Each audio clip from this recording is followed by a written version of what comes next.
Chapter 589. So strong. Reynolds also noticed the battle in front. When he saw that the cooperation of Aisha and Hathaway did not gain the upper hand, he couldn't help but feel shocked. This corpse king was completely not an existence that ordinary pioneers could deal with. If combined with the corpse tide, it could be comparable to those things in the depths of the dark wasteland. Dean saw Reynolds's shocked expression, and his heart sank, saying, "Can they win? Or, you go to help them, I can hold on." Reynolds recovered, waving his sword to cut off the waist of a strange walking dead that rushed to the side, and said to Dean, "This is not a battle I can participate in. They should be fine. Her Highness Aisha hasn't shown her magic weapon yet. She is invincible, and she can definitely win." His tone was very sure. In these years of serving as one of the 8 generals, he had never seen this girl lose. When he first met this girl, he also blamed the people above for sending such a young little girl to guard the wasteland, but after seeing her incredible power that was completely unmatched with her age, he no longer questioned it.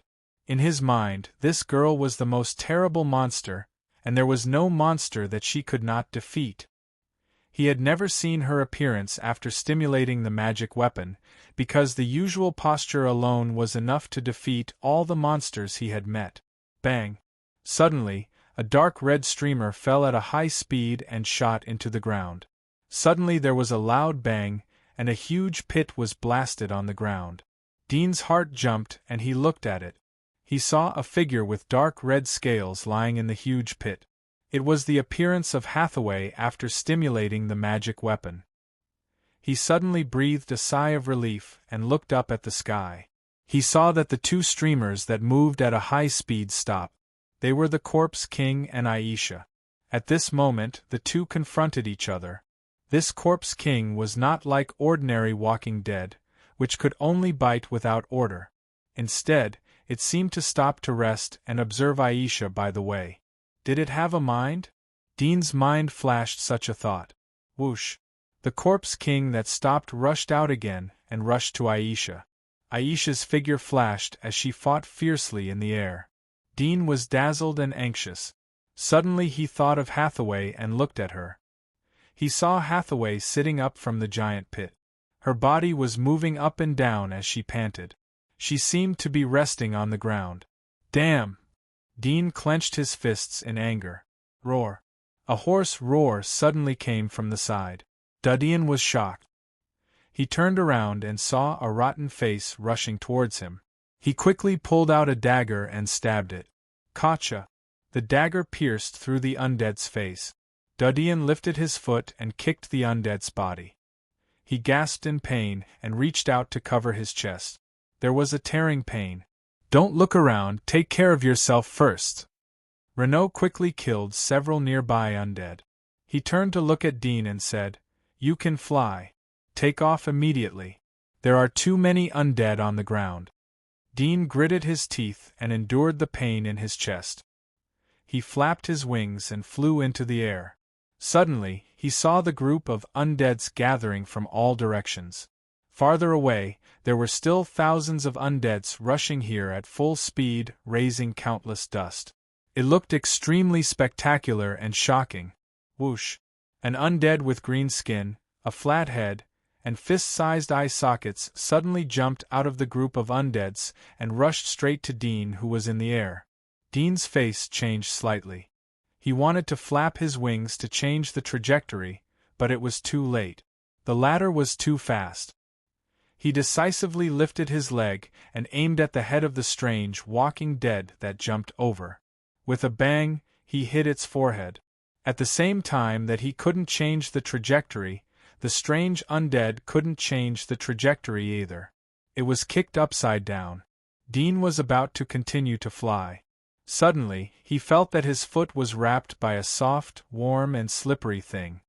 He couldn't help but look down and saw that the strange undead that was kicked down had a very long tongue wrapped around his leg. Damn it! Dean hurriedly bent down and cut it with his dagger. Whoosh! Whoosh! At the same time as he bent down, he saw several figures jumping out of the group of undead. They were several undead with the same strange body. Their jumping power was extremely amazing. One of the undead's hair was completely glued together, like a piece of fleshy wing on the head. It was very ferocious. Dean's face changed. He hurriedly swung his dagger and lifted his leg to kick. Bang! The alloy boots kicked on the chest of an undead. The undead rushed to Dean's feet with its palms, and then desperately gnawed the boots on his feet. The sharp teeth bit along the front toe of the boot. The boots were bitten flat, and the metal pressure made Dean's toes painful. At the same time, several other bouncing undead rushed from other directions of Dean. Some of the bouncing angles were not good. They didn't hit Dean, but hit the undead whose tongue was wrapped around his feet. Then they immediately climbed up the body of the undead, grabbed its tongue as a rope, and quickly climbed to Dean's feet. They clung to Dean's calf and gnawed desperately. Damn it! Dean hurriedly bent down and stabbed with his dagger. Puff! The dagger pierced through the zombie's head. The zombie only cared about gnawing on his boots, and didn't even try to dodge. When the head was pierced, the undead's palms immediately loosened, and it fell vertically. At the same time, a gust of wind came, and then Dean felt that his feet were loose. He saw the undead holding his other leg fell down, leaving only its head still biting on his boots, and its mouth was still gnawing desperately. It didn't die. Dean's face changed slightly. He kicked the undead's temple, and its head flew out like a football. It fell in a parabolic trajectory into the group of undead below and was quickly submerged. On the ground, the place where he and Reynolds stood was now completely submerged by the undead. Thank you. Dean turned to Reynolds and said. It was him who helped. It's nothing, Reynolds said halfway. Suddenly, he was hit by something, and his body flew out dozens of meters backward. Dean's pupils shrank. He turned his head and suddenly saw that the thing that hit Reynolds was a rotten and ugly undead. At the moment, it was firmly grasping his body and gnawing desperately. Reynolds's face was red. He pushed it away with a burst of strength and kicked it in the stomach, making it fall vertically. Dean was relieved to see him out of danger. Then his face changed. He saw several figures flying from behind him at high speed in his peripheral vision. Whoosh! His body swayed quickly instinctively, almost brushing past the trajectory of a black shadow. His whole body was in a cold sweat. Sure enough, he couldn't be distracted at all. Rumble! Suddenly there was a burst of roars on the ground. Dean's face changed slightly. He looked down and was stunned. He saw that the soil under the group of undead had cracked. The scene was very familiar. Sure enough, in the cracked soil, a huge figure slowly sat up. It was the giant god's corpse. Impossible! Reynolds flew to Dean's side. Seeing the giant god's corpse coming out of the ground, he was shocked. There's a second giant god's corpse guarding? How is it possible, this corpse king? Speaking of this, there was a loud bang in the distance. Dean and Reynolds were shocked by the noise. They turned their eyes and looked at the place where Haisha and Reynolds were fighting with the corpse king. A lot of dust was raised on the ground, and the sound of metal collision was heard from time to time in the dust. Roar! Just as the two of them were paying attention to the battle in front of them, the giant god's corpse sat up from the ground and let out a roar towards the sky. The tongue in its enormous mouth suddenly shot towards the two of them. The huge eyeballs and mouth on the tongue looked like a mass of flesh and blood that had merged with countless corpses. Not good. Reynolds's face changed, and he hurriedly said, "Go higher." Dean didn't wait for him to speak. When the giant god's corpse opened its mouth, he had a bad premonition. He increased his speed and flew up at full speed. Whoosh! The giant god's corpse's tongue ejected extremely fast as lightning. In the blink of an eye, it caught up to the feet of Dean and Reynolds, but the two reacted quickly and accelerated to rise. They were not caught by the thick and long tongue. In the blink of an eye, the two flew more than 300 meters in the sky. The undead on the ground looked like the size of ants. The giant god's corpse's tongue didn't touch the two. It quickly retracted and roared angrily at the sky. Reynolds was relieved and said to Dean, "Are you okay?" Dean shook his head slightly and glanced at the claw mark on his neck. He frowned and said, "Were you hurt by that undead?" Reynolds touched his neck and smiled. "It's just a scratch, not a bite. It won't get infected. But it's better to clean the wound." As he said, he reached for a small metal bottle from his waist bag and poured some white powder on his hand. He stretched his neck and applied the white powder to the wound on his neck. Dean glanced at the metal bottle in his hand and didn't say anything. When he was about to turn his head to look at Aisha's battlefield, he suddenly heard the wind coming. He couldn't help but look down. Suddenly, his pupils shrank. He saw 4 or 5 undead flying straight toward them. "Hide," Dean hurriedly said. At the same time, his figure swayed and hurriedly dodged a bloated undead rushing toward him. "What?" Reynolds was applying the white powder. When he heard Dean's voice, he was startled and looked down. He didn't see clearly, but the moment he bowed his head, his pupils were reflected by a ferocious face. His brain couldn't react at all. Bang! His body was suddenly hit and flew up. The metal bottle in his hand loosened involuntarily, and the white powder drifted out from the mouth of the bottle. Bang! When he was hit and flew upside down, another undead rushed straight to his waist. Suddenly, there was a burst of bone-cracking sound.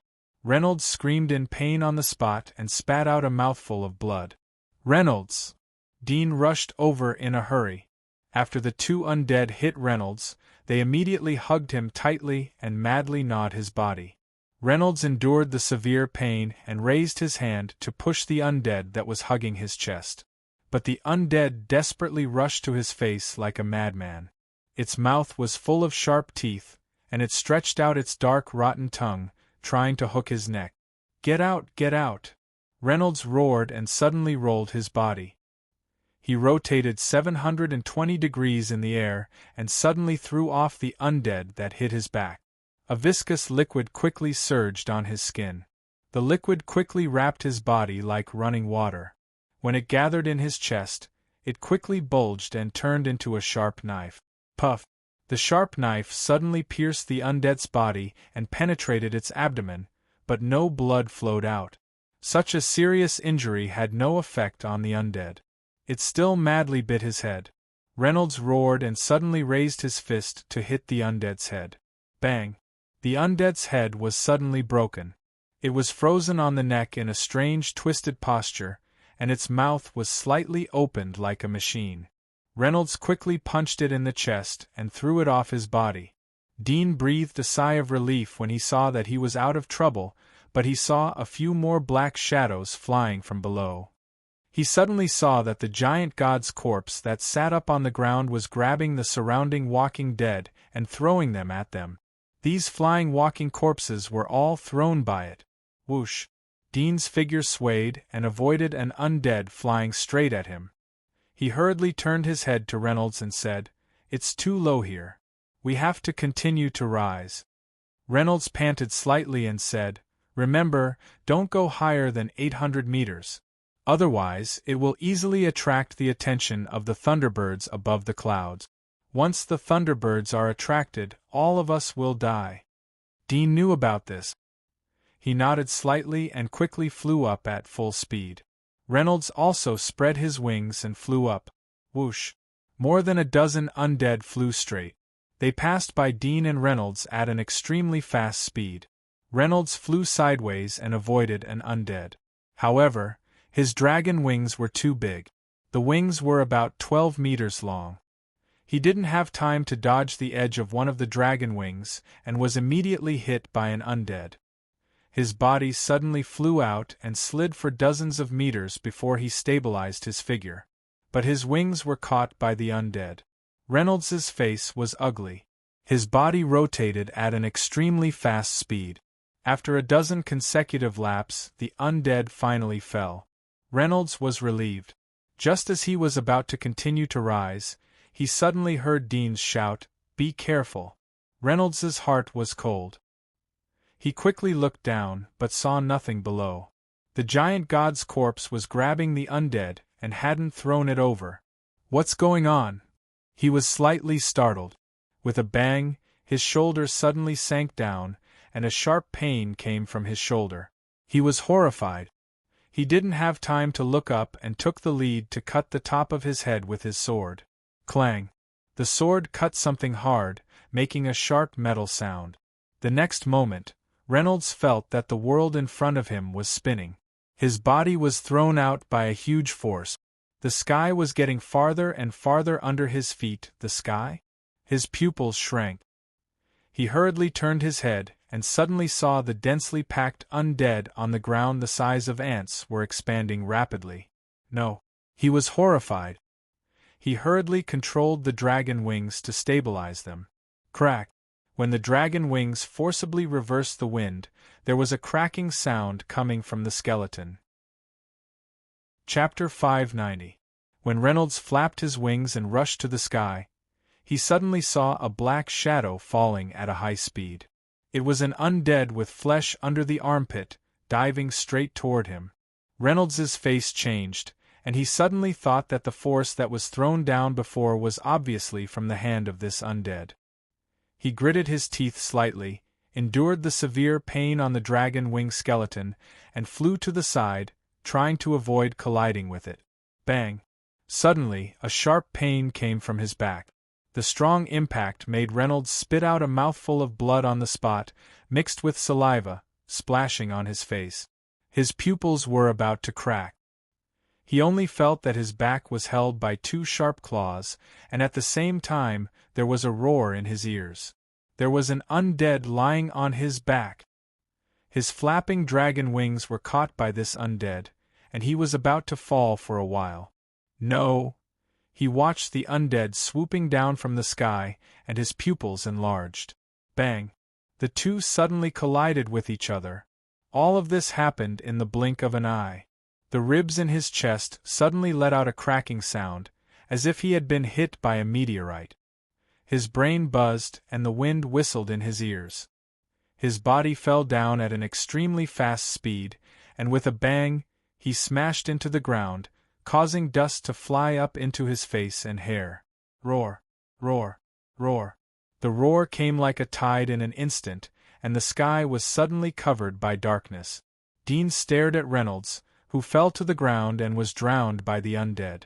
His heart was cold. He didn't expect that the pioneers were so weak that it was difficult to escape in front of the undead tide. Roar! The giant god's corpse suddenly roared, raised his giant hand, and grabbed into the undead group. He held 2 or 3 undead in his palm. Some of the undead were caught at the edge and struggled to fall from his palm. He opened his hand and saw Reynolds, who was covered with blood, lying limp in his palm. He stretched out his huge tongue and licked, rolling the dying Reynolds into his mouth. After swallowing Reynolds, the giant god's corpse raised his head again, looked at Dean in the sky, and roared. He grabbed the surrounding undead and threw them again. Dean's face changed, and he hurriedly flew up. Whoosh! Whoosh! One by one, the undead flew around his body. After the remaining force subsided, they fell again into the undead group below. In the blink of an eye, Dean had risen to a height of 500 meters. With the arm strength of the giant god's corpse, some of the undead thrown fell before they reached Dean's height. When he flew to about 600 meters, Dean stopped. He had long noticed that none of the undead thrown by the giant god's corpse could fly to such a height. This should be the limit of his arm's strength. After throwing more than a dozen undead in a row, the giant god's corpse roared at the sky when he saw that he couldn't touch Dean. His huge eyes were filled with ferocity and anger. At this moment, the roar of a beast suddenly sounded from the other end of the battlefield. It spread like thunder in all directions, and immediately caught Dean's attention. The source of the sound came from the direction of Aisha's battle. When Dean looked over, he was stunned. He saw 3 ferocious figures fighting fiercely in the air. Aisha's figure disappeared and was replaced by a humanoid dragon beast that was very similar to Hathaway's magic soldier state. Its whole body was covered with dark red scales, and there was a dragon tail of 7 or 8 meters long covered with bone spurs. 6 slender and sharp spikes protruded from the dark red feather-like dragon wings. There seemed to be small holes in the middle of the spikes, which were ejecting white-hot air. The upper body of this terrifying figure was Aisha's beautiful face. But at this moment there were red patterns on her cheeks, like grooves flowing with blood, and also like blood vessels protruding from her face. It looked strange and powerful. Compared with Hathaway's magic soldier state, Aisha's magic soldier state was bigger and more powerful. Seeing this scene, Dean couldn't help but recall Reynolds's words. He was a little shocked. He didn't expect that the Corpse King could actually force Aisha's magic soldier state. Bang! Bang! Aisha's figure swept extremely fast. Every time she rushed out, the spikes on her back would eject white-hot air like smoke. She was holding a blood-red giant sword in her claws. It was the big sword that she was always with. This giant sword with her original body looked a bit huge and uncoordinated. But at this moment, after her magic soldier state, it looked a little small and slender. When Aisha flew out, Dean couldn't see her figure in his sight. She disappeared directly. When she reappeared, she was already fighting with the Corpse King. The offensive was extremely fast. The blood-red giant sword was flying disorderly, like countless blood-red lightning dense net, completely covering the front of the Corpse King. However, the skeleton-like Corpse King with black wings on his back was not inferior. The dark spear in his hand danced in an airtight manner, blocking all of Aisha's moves. The sound of weapons clashing was continuous, and from time to time, there was a burst of fierce sparks splashing. At the same time, Hathaway went to the back of the Corpse King. Her spear was like a dragon, as fast as lightning, turning into hundreds of spear lights to stab the back of the Corpse King. In the front and back attack of the two, the Corpse King's defense was somewhat difficult. It was injured from time to time. It retreated step by step and was pressed into the low air. However, on the ground where the three people were fighting, there was a dark corpse tide gathered at the moment. It was like a group of madmen in a carnival. They raised their hands and danced wildly, trying to catch Aisha and Hathaway in the air. Roar! A roar suddenly sounded. Dean's face changed slightly. He looked down. The voice came from the mouth of the giant god's corpse. He saw it roar and slowly stand up from the ground. Its burly body was extremely huge. Every step it took on the ground made a rumbling sound. However, its walking speed was not fast. It was like an ordinary person walking. But even so, under its huge body, every step it took was huge. Soon it came to the battlefield where the Corpse King was. Dean's face changed. The previous roar was most likely the Corpse King asking it to help. Damn it! Dean gritted his teeth slightly and clenched his fists. Looking at the fierce battle, his heart was a little nervous and worried. At the same time, he was a little angry and unwilling.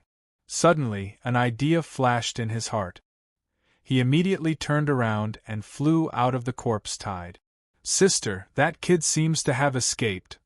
After cooperating with Aisha's attack and smashing the Corpse King into the corpse tide on the ground, Hathaway turned her head and glanced at Aisha. A cold light flashed in her eyes, and she said with a light smile.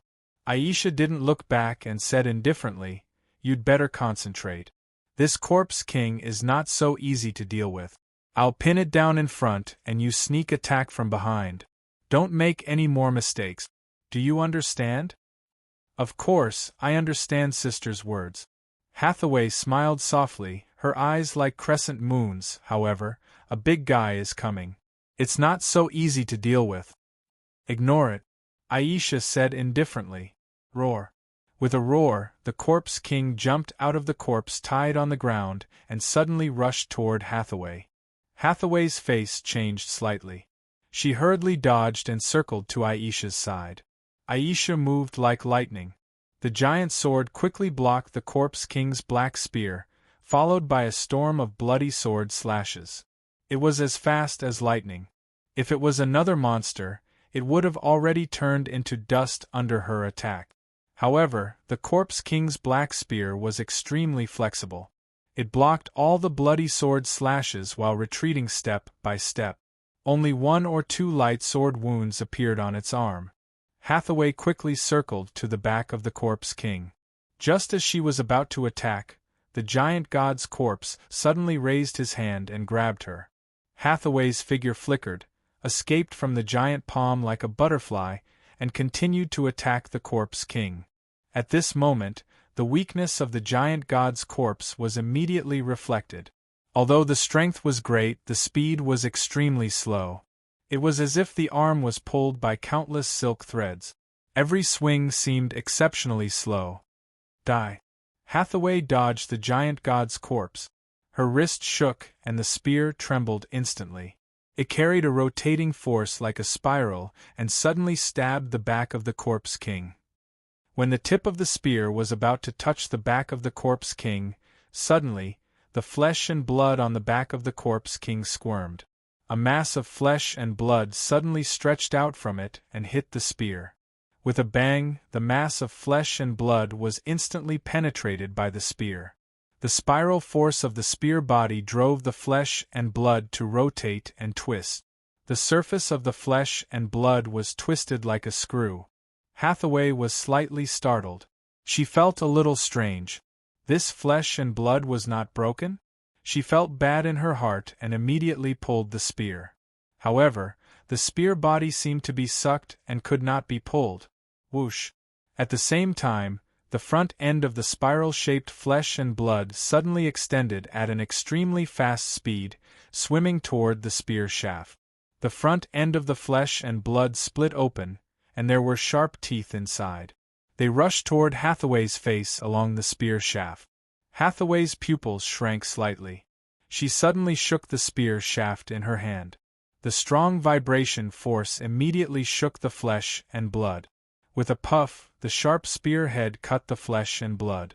She found an opportunity to quickly swing the spear shaft and pull the spear out.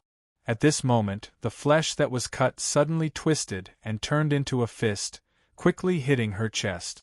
With a bang, Hathaway could not dodge in time. Her body retreated violently and hit the zombies on the ground like a meteorite. The surrounding zombies immediately swarmed up as if they saw a hungry and thirsty animal. Dragon flame! A high-pitched shout rang out, and the tide of corpses suddenly ignited into flames. Hathaway, who was submerged in flames, quickly rose into the air, and only when she was in mid-air did the flames extinguish from her body. This was the ability of her demon dragon warrior's magic mark, to control flames. After entering the state of demon soldier, she could control the fat in her body to mix with the demon dragon warrior's carbon gas, and then ignite herself. In fact, any living creature had flammability. However, the biological characteristic of the demon dragon warrior was that it could autonomously control spontaneous combustion, just like a poisonous snake could control the venom in its body. Whoosh! Whoosh! After releasing the dragon flame, Hathaway gasped softly, and cold sweat overflowed from her forehead. She stared at the zombie king who was fighting with Aisha, and her eyes flickered slightly. Roar! The giant god's corpse roared and grabbed Aisha again. Aisha looked down at it, and a trace of coldness flashed in her eyes. She said to Aisha, who was fighting with the zombie king, "I'll go and solve this eyesore first." After that, without waiting for Aisha's reply, she quickly swooped away and rushed to the giant god's corpse with her spear. Aisha's eyes sank, and she was no longer distracted. She attacked the zombie king with all her strength. Whoosh! At this time, a figure flew over the outer edge of the tide of zombies in the distance. It was Dean, who had previously left.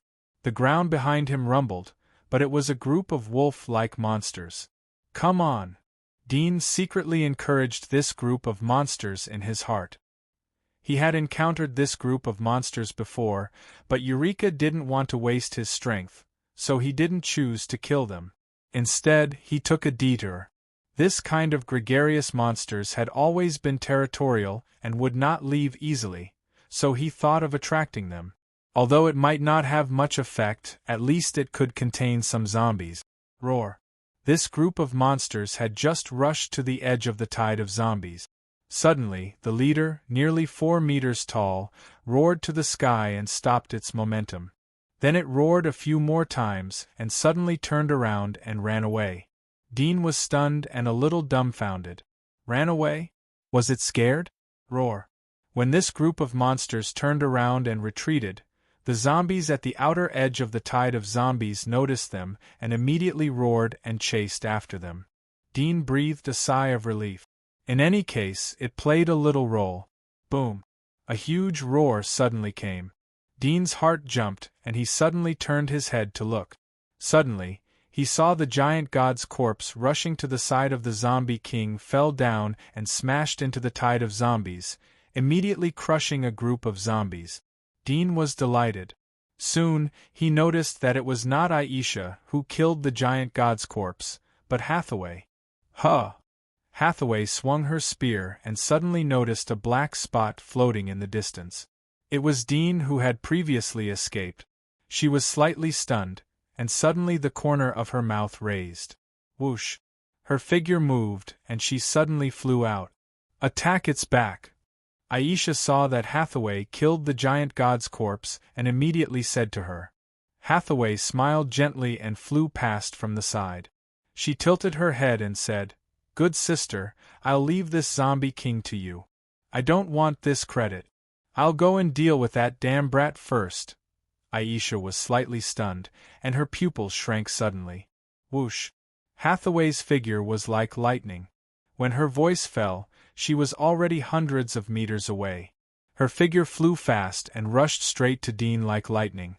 Dean saw Hathaway flying in the distance and couldn't help but be stunned. A bad premonition suddenly surged in his heart. He hurriedly turned around and ran, but not toward the outside of the tide of zombies, but toward the sky. Hathaway saw Dean flying high in the sky at high speed.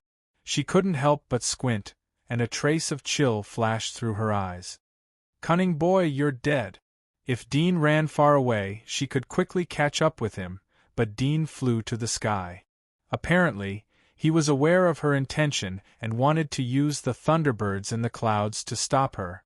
However, too slow. Chapter 591. Hathaway breathed a sigh of relief when she saw that there was nothing behind her. At the same time, a gust of wind rolled up.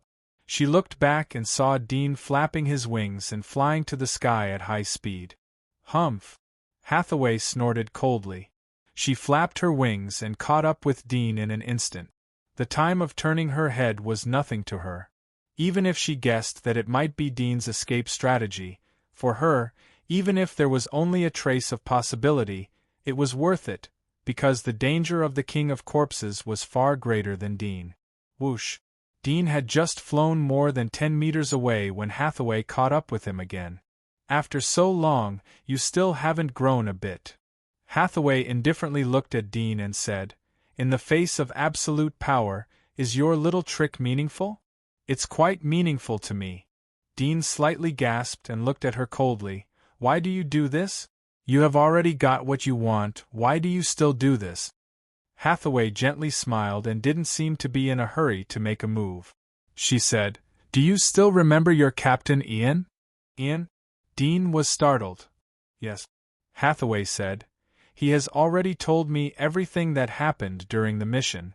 You were able to kill Eugene. Not bad, not bad.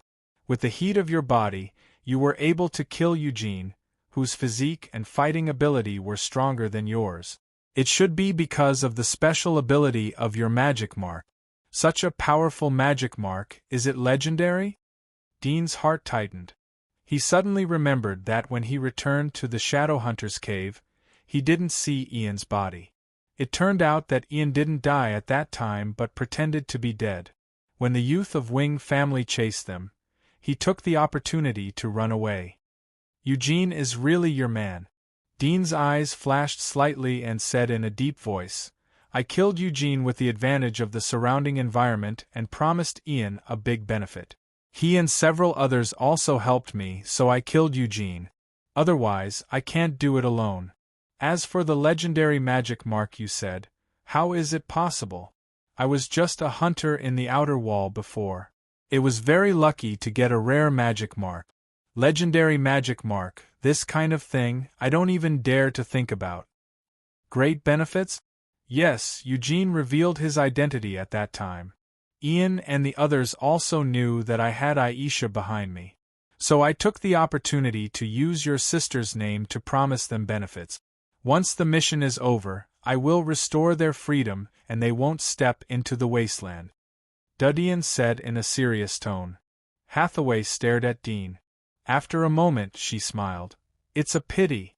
If I didn't know how cruel my punishment is, I'm afraid I would have believed your words.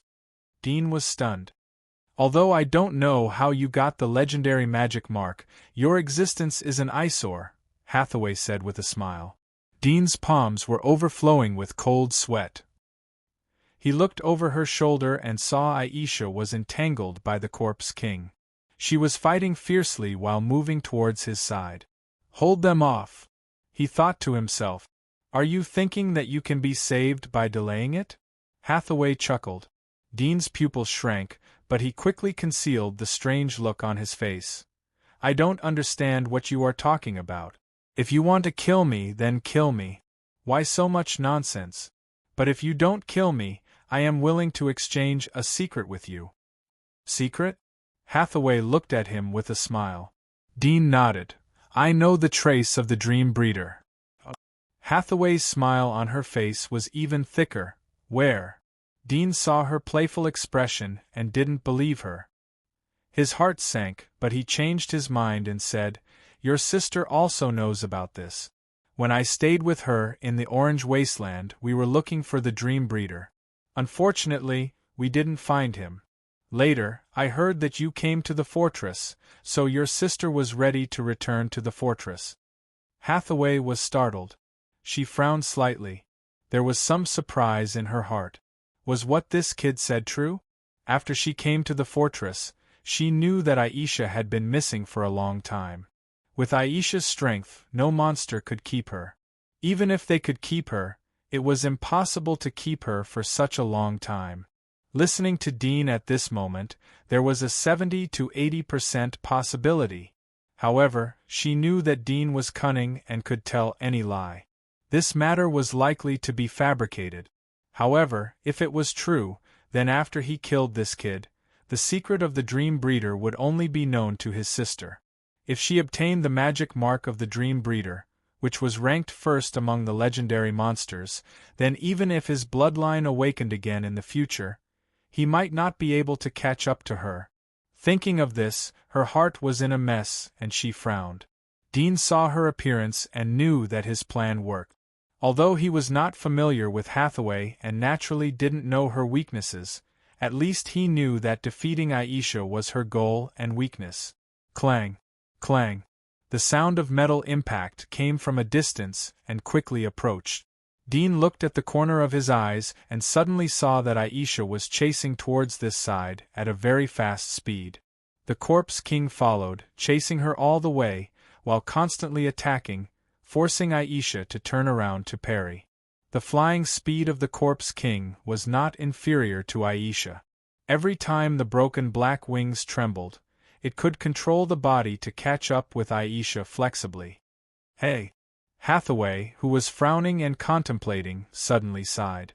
Her wrinkled eyebrows loosened, and her face returned to a smiling appearance. Seeing her like this, Dean's heart suddenly sank. Your overt plot really annoys me. Hathaway shook her head and smiled, saying, Sure enough, I can't let you speak, otherwise the situation of certain death may be saved by you. Speaking of this, she looked down at Aisha and the corpse king who were flying over. The smile on her face slowly disappeared, saying, Do you know why I'm not in a hurry to kill you? Dean was startled. Suddenly, he thought of a possibility in his heart.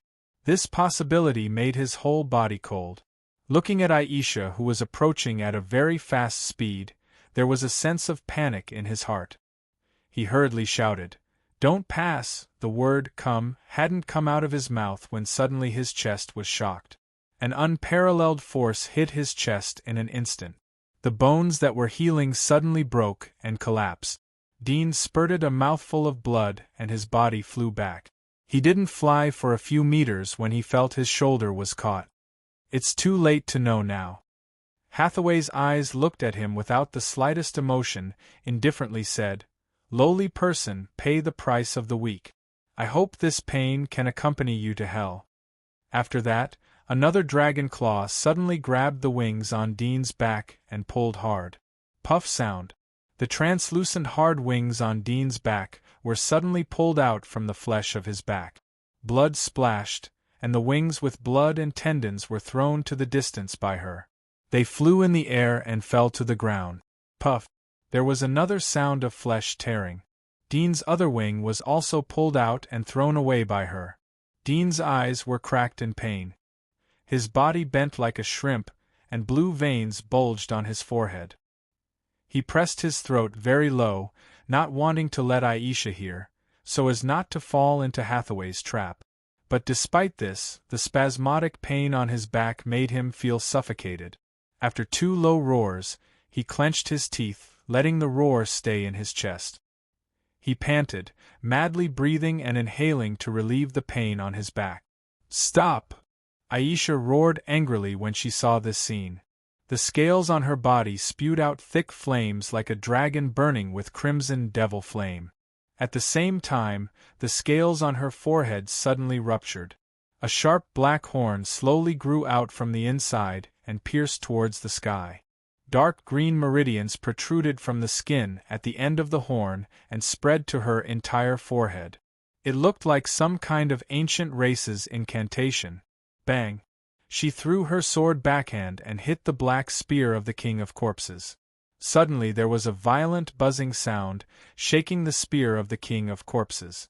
At the same time, she quickly rushed to Hathaway. Hathaway's pupil shrank when she saw the black horn on her forehead. Third awakening? She quickly recovered, and her face was gloomy. No wonder the Dragon Mother is so biased. It turns out that you have really awakened to this degree. Sure enough, it's either you die or I die, humph. The Black Wing Corpse King was expressionless, and his eyes were as black as ink, without a trace of white eyes, which looked a bit strange and terrible. When Dean punched, it suddenly shot, and the black spear suddenly stabbed out. With a bang, a flame suddenly hit from the side and swung the black spear away. The next moment, Dean saw a hot air wrapped around him, and his body flew back uncontrollably. He turned his head and saw that he was pulled by one of Aisha's hands and clamped under her armpit. At the moment, in her magic weapon state, Dean was like a 7- or 8-year-old child in her hand. Whoosh! Aisha flapped the dragon wings and quickly turned and flew away. The Black Wing Corpse King quickly chased. A red and a black figure chased in the air at a high speed.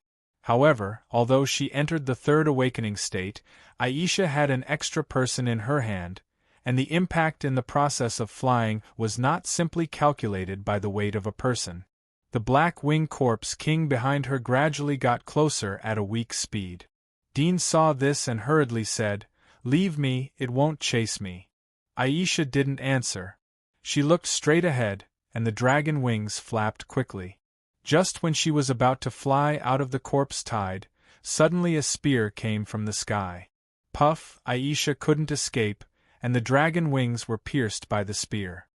"My good sister, how can you be so careless?" Hathaway's laughing voice came. After she was hit by a sneak attack, she didn't dare to stay and quickly turned and flew away. Dean was so angry that his body trembled. Hathaway's body swayed, and her speed slowed down a little. When she continued to fly after adjusting, a roar came from behind, and she saw that the Black Wing Corpse King had caught up. Aisha suddenly turned around and dodged a black spear. When the spear retracted, she suddenly shot like lightning and grabbed the black spear. With a bang, her dragon claw palm grabbed the spear, and her tail curled and whipped toward the chest of the Black Wing Corpse King. With a bang, she hit the chest of the Black Wing Corpse King, and suddenly the broken armor on his chest was dented. The Black Wing Corpse King roared angrily, and his arms exerted strength, struggling to pull. Aisha's face changed, and a flame suddenly burned on her arm. She took a deep breath, and her cheeks bulged slightly. She spat out a flame. The flame hit the face of the Black-Winged Corpse King, and it immediately raised a hand to resist. Aisha took the opportunity to shake her palm, and the black spear trembled slightly, making people unable to hold it. However, when the palm of the Black-Winged Corpse King was almost loosened, the tremor weakened, and it clasped the spear again. At the same time, the palm that resisted the flame was also grasped, and both hands worked together to pull the spear back. Aisha flew back for dozens of meters, and her face was ugly. Chapter 592. Seeing that Hathaway had left, Aisha was relieved and decisively said, "I'll lead it away. You go first. Don't go back to the fortress. Keep going north. That's the direction of the giant wall." At the same time, she turned and swooped down like a meteorite. When she was close to the ground, she pushed with her palm. A soft force pushed Dean forward. He fell to the ground and rolled a few times before stopping. Dean was on the ground, looking up at Aisha's figure flying over his head. His heart was full of pain and embarrassment. He knew how dangerous it was for Aisha to lead the Corpse King away alone. As a man, he didn't want to escape at this moment, but he had to hide here. He wanted to face life and death with her, but his reason told him that doing so would only drag her down and wipe out her only glimmer of hope. If he didn't have this damn reason, he would just desperately chase like a reckless man. Perhaps it would be more manly? His heart was full of pain and self-blame. He even had a feeling of hating himself. I can't do anything. I'm just a burden, hiding here to live. How could I become such a person? How could I become such a waste? Dean clenched his palms tightly into the soil. He couldn't wait to climb up and fight with the Corpse King. But his reason made his body lurk on the ground. His chest was close to the soil, and his hands were lying on the ground like a lizard. This posture could avoid attracting the attention of the Corpse King as much as possible, and at the same time, he could move flexibly. Although he was angry to the extreme, he had to desperately endure under his reason. He clenched his teeth. His clear reason told him that rushing out would definitely kill him, and it would also implicate Aisha. However, there was another kind of thought in his heart, which made him feel extremely embarrassed. What reason? He was clearly cowardly. A cowardly person uses reason as an excuse. Dean roared hysterically and climbed up from the ground. His self-esteem could no longer bear such humiliation.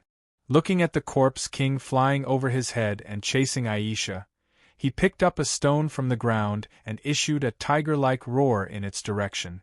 The sound was deafening. There was only one thought in his mind. Since she could take the risk and even sacrifice herself for me, why couldn't I sacrifice myself and lure the undead king away for her? Compromising was for the sake of survival. But I want to live. Come here, you beast! Dean roared at the sky. His eyes red, holding the stone, opened his arms like a madman, roared at the back of the Corpse King. Come on! The fiery roar was filled with shocking penetrative power and traveled thousands of meters away. Aisha, who was flying forward at a very fast speed, suddenly heard Dean's roar. She couldn't help but look stunned. She turned around and saw Dean climbing up from the ground and roaring at the Corpse King behind him. She was startled, and suddenly there was a trace of warm liquid flowing in her eyes. Her teeth bit her lips, and her face slowly bloomed with a smile. The Corpse King chasing behind Aisha didn't hear it. It didn't care about Dean's roar and went straight to the back of Aisha. When Dean saw this, he was so angry that his eyes were about to crack. His whole body's flesh and blood surface bulged with white bones. He clenched his fist and threw it toward its back. Whoosh! The stone crossed the air behind the Corpse King and didn't hit it. Although the flying speed of the thrown stone could barely keep up with the speed of the Corpse King, it was just like the speed of a person running. It was absolutely impossible to keep up with the speed of throwing an object. But the power carried by the throwing speed was reduced very quickly. It fell down before it could catch up with the Corpse King. Dean bit his teeth and bent down to pick up another stone from the ground, ready to catch up. At this moment, the Corpse King, who was chasing Aisha, suddenly turned around. Dean was startled, and then his heart was happy. He shouted, "Come here, beast! Don't you want to eat people? Come and eat me!" He threw the stone in his hand at it again. Whoosh! The stone flew to the Corpse King's feet and fell down. Corpse King's expressionless black eyes seemed to suddenly flash a cold light, its body suddenly swooped down, flying toward Dean at an extremely fast speed. Not good! Seeing that the Corpse King was attracted by Dean, Aisha was a little shocked. Her face suddenly changed. She hurriedly stopped the momentum and turned to chase at full speed. Dean's face changed slightly when he saw it chasing. There was a trembling feeling in his heart. It was false to say that he was not afraid of death, but now he was powerless to change it. Suddenly he felt that his heart was full of regret. There were too many things he hadn't done yet. Too many wishes hadn't been fulfilled. Too many enemies hadn't paid the price, too many. Too many. When he stood in the same place with regret in his heart, he suddenly saw Aisha behind the Corpse King flying back at full speed. He was startled, and his face changed immediately. He hurriedly shouted, "Don't come over, you run away!" Aisha's eyes were determined. She flapped her dragon wings at full speed, and her body gradually got closer to the Corpse King. Whoosh! Suddenly there was a sound of wind, and the black-winged Corpse King, who was flying back to Dean, suddenly stopped, and in a flash, he suddenly turned around, and the black spear in his hand buzzed, like a black lightning rushing out. Puff! Blood sputtered in the air. The black spear ran through the abdomen of Aisha, who was chasing at full speed, and penetrated the dragon's scales on her back. The dark clouds in the sky suddenly seemed to be silent. Time quietly stagnated. Dean stood on the ground, looking at the scene incredulously. He felt like his head had exploded, and there was a blank. The next moment, an indescribable anger and terrible killing intent burned from his heart. His whole body was like a burning flame that was about to burst. Ah ah ah ah ah! His throat seemed to explode with a roar, his eyes were red, the white bones of his whole body grew wildly, and the bones protruded with ferocious spikes, wrapping his body like a devil in hell. Why even you want to use me? Why? Bang! With a low roar, he stomped on the ground, and with a bang, the ground cracked. His body used the force to bounce like a cannonball towards the zombie king. When he got close to its back, his red eyes were bloodshot, and with a roar, he punched the back of the zombie king's head. Go to hell! Bang! The black-winged Corpse King's body did not move, and the back of its head resisted Dean's punch without a tremor. But Dean's attack still attracted its attention. It slightly tilted its head, and its pure black eyes looked at Dean indifferently. A flesh and blood ejected from its back. Bang! It hit Dean's chest in an instant. The sound of bones breaking suddenly sounded. His body fell down like a meteorite, slanting straight into the ground, making a roar and raising countless dust. The severe pain of the broken chest bones made Dean's anger to the extreme, and he was a little sober. He couldn't help but cough and spit out a mouthful of blood, which seemed to be mixed with some pieces of internal organs.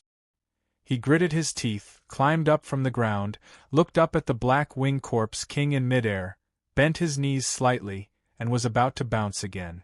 Suddenly, there was a whistling sound, and a red shadow flashed past. He saw Aisha's demonized dragon tail suddenly raised, whipping on the black-winged Corpse King's chest, and the heavy force instantly knocked its body away. While the black-winged Corpse King flew upside down, the black spear held tightly was pulled out from Aisha's abdomen again, bringing a sprinkling of blood. Aisha coughed lightly, reached out to cover the wound on her abdomen, turned her head and glanced at Dean in the dust on the ground. Seeing that he could still climb up, she was a little relieved, looked up at the black-winged Corpse King, took a deep breath, and suddenly turned and flew away. The Black-Winged Corpse King quietly looked at her leaving back, suddenly turned around, and rushed toward Dean on the ground with the black spear in his hand. Dean saw that Aisha was not dead, and the killing intention in his red eyes faded slightly. After a moment, he saw the Black-Winged Corpse King killing again, and the anger in his heart was ignited again, and he roared and jumped to meet it. Bang! Suddenly, the body of the Black-Winged Corpse King that swooped down at an extremely fast speed suddenly trembled, and a scarlet dragon tail whipped on its back. The strong force made its body tremble, and it fell vertically toward the ground. With a loud bang, it raised a burst of roar. Go! Aisha quickly flew toward Dean, pulled his wrist, turned and flew away at top speed. Dean was held by her. He looked down at the Black-Winged Corpse King that fell to the ground.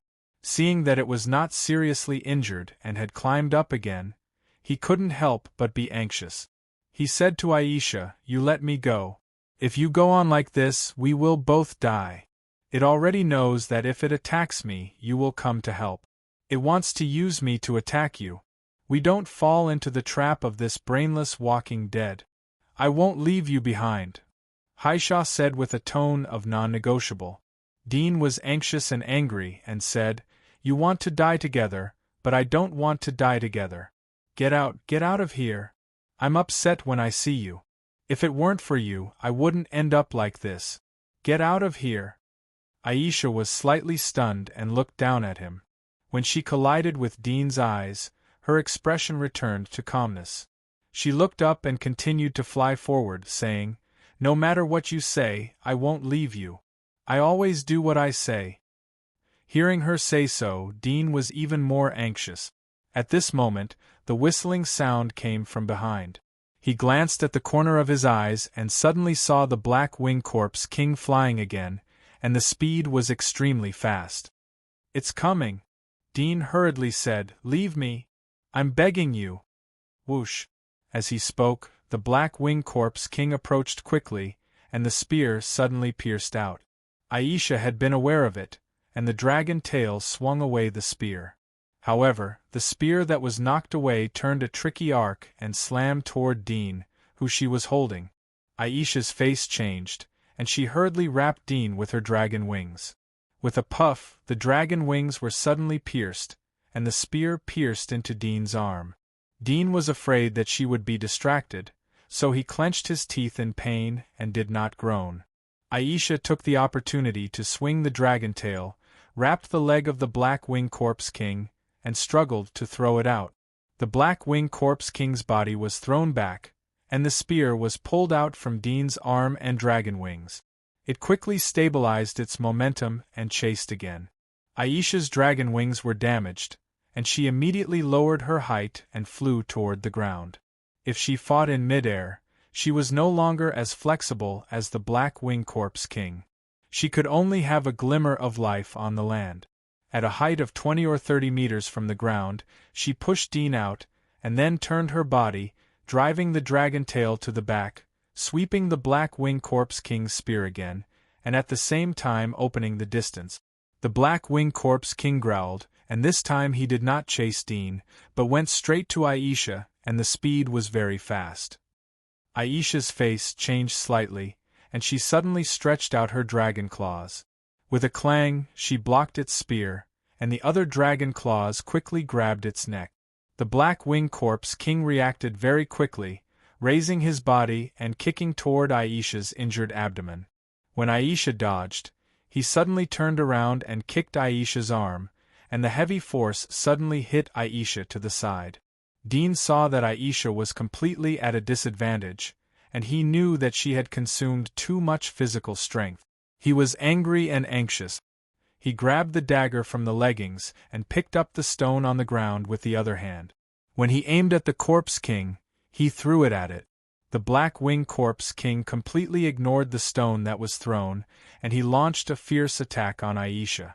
Dean saw that the stone hit it and shattered, but it could not cause any harm. He was anxious. He suddenly thought of it. He picked up a stone again, aimed at the trajectory of its attack, quickly predicted it, and threw it at its head. With a bang, the prediction actually worked, and the stone actually hit the head of the Black-Winged Corpse King. The stone burst on the spot, and a lot of the sputtering powder shot into its eye socket. The Black-Winged Corpse King blinked slightly, as if to squeeze out the sand in his eyes. Aisha got a gap and quickly exerted her full strength, waving 2 dragon claws and cutting horizontally toward its neck. The Black-Winged Corpse King growled and suddenly raised the spear, blocking the top of her head, holding her hands. A fierce battle like lightning instantly became a static competition of strength. Dean saw this and hurriedly kept throwing stones.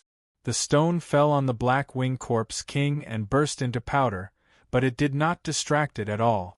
Aisha clenched her teeth, and a dark red color slowly flowed out of the scales on her arm. She wanted to urge the third body flame.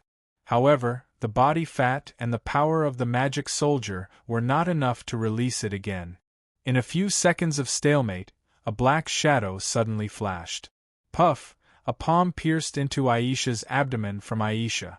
Aisha looked down in a daze, and suddenly saw that on the chest of the Black-Winged Corpse King, there was a third arm, which was an arm made of flesh and blood.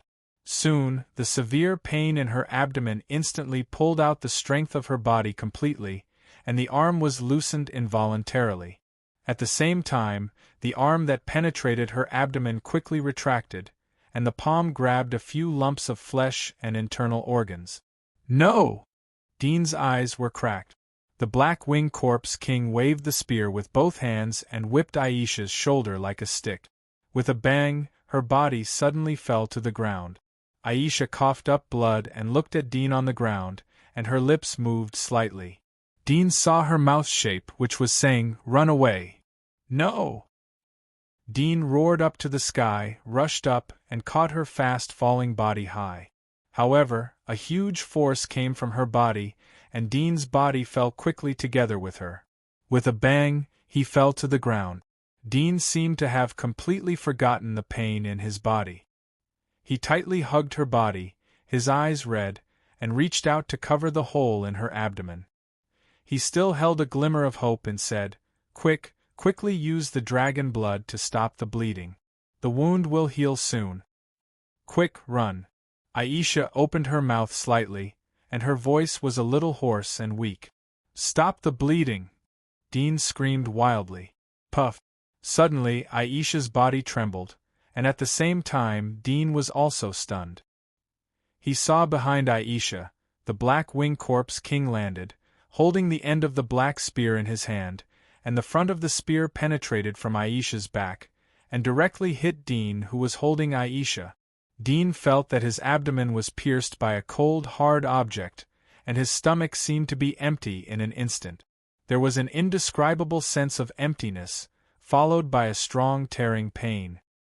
He looked into his arms and suddenly saw the pure black spear, which penetrated from Aisha's chest and connected to his abdomen.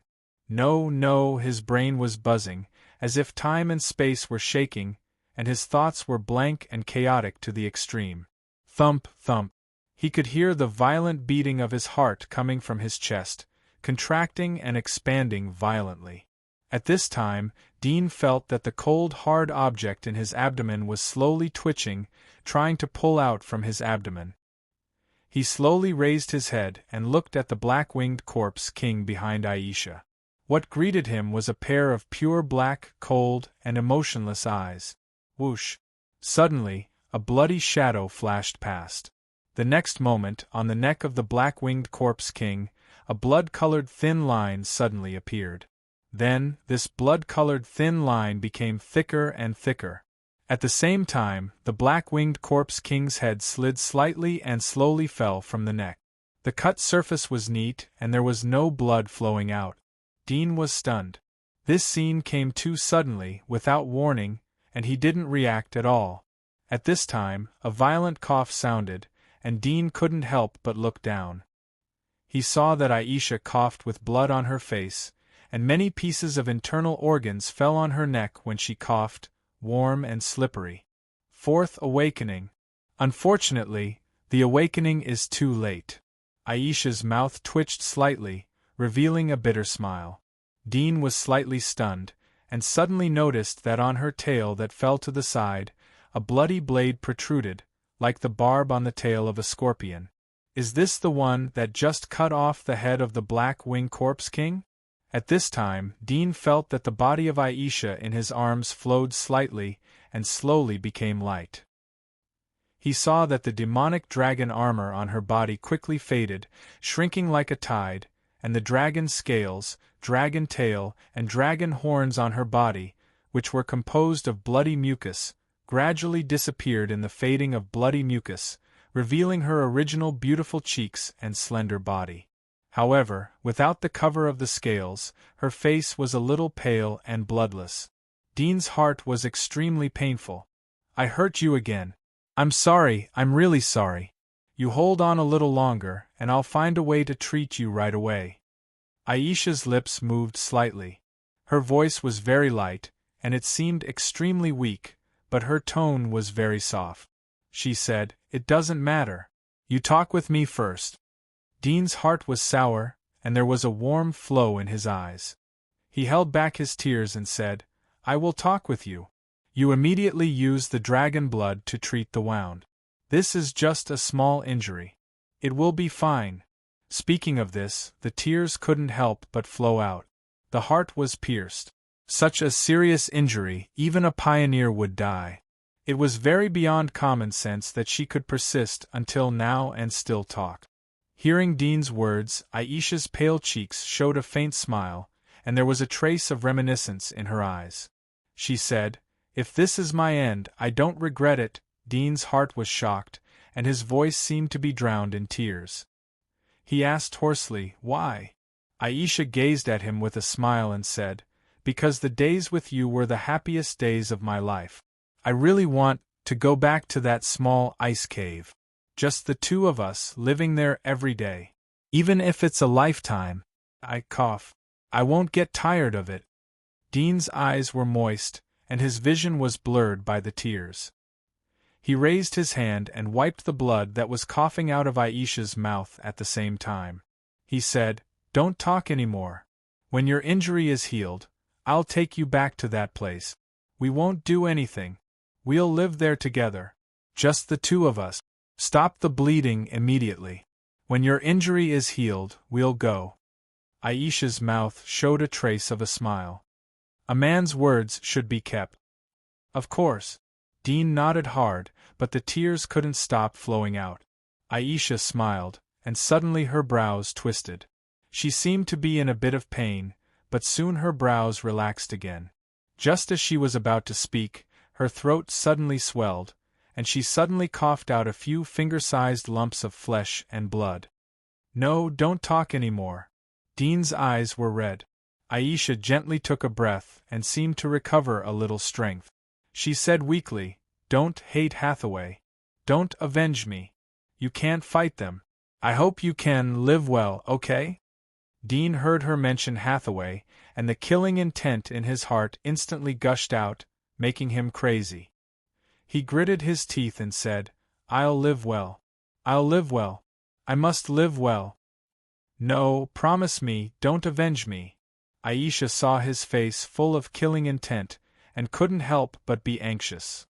She spoke too fast, and suddenly pulled her injury, causing her to cough violently. Dean suddenly sobered up and said in a panic, "Don't worry, I promise you anything.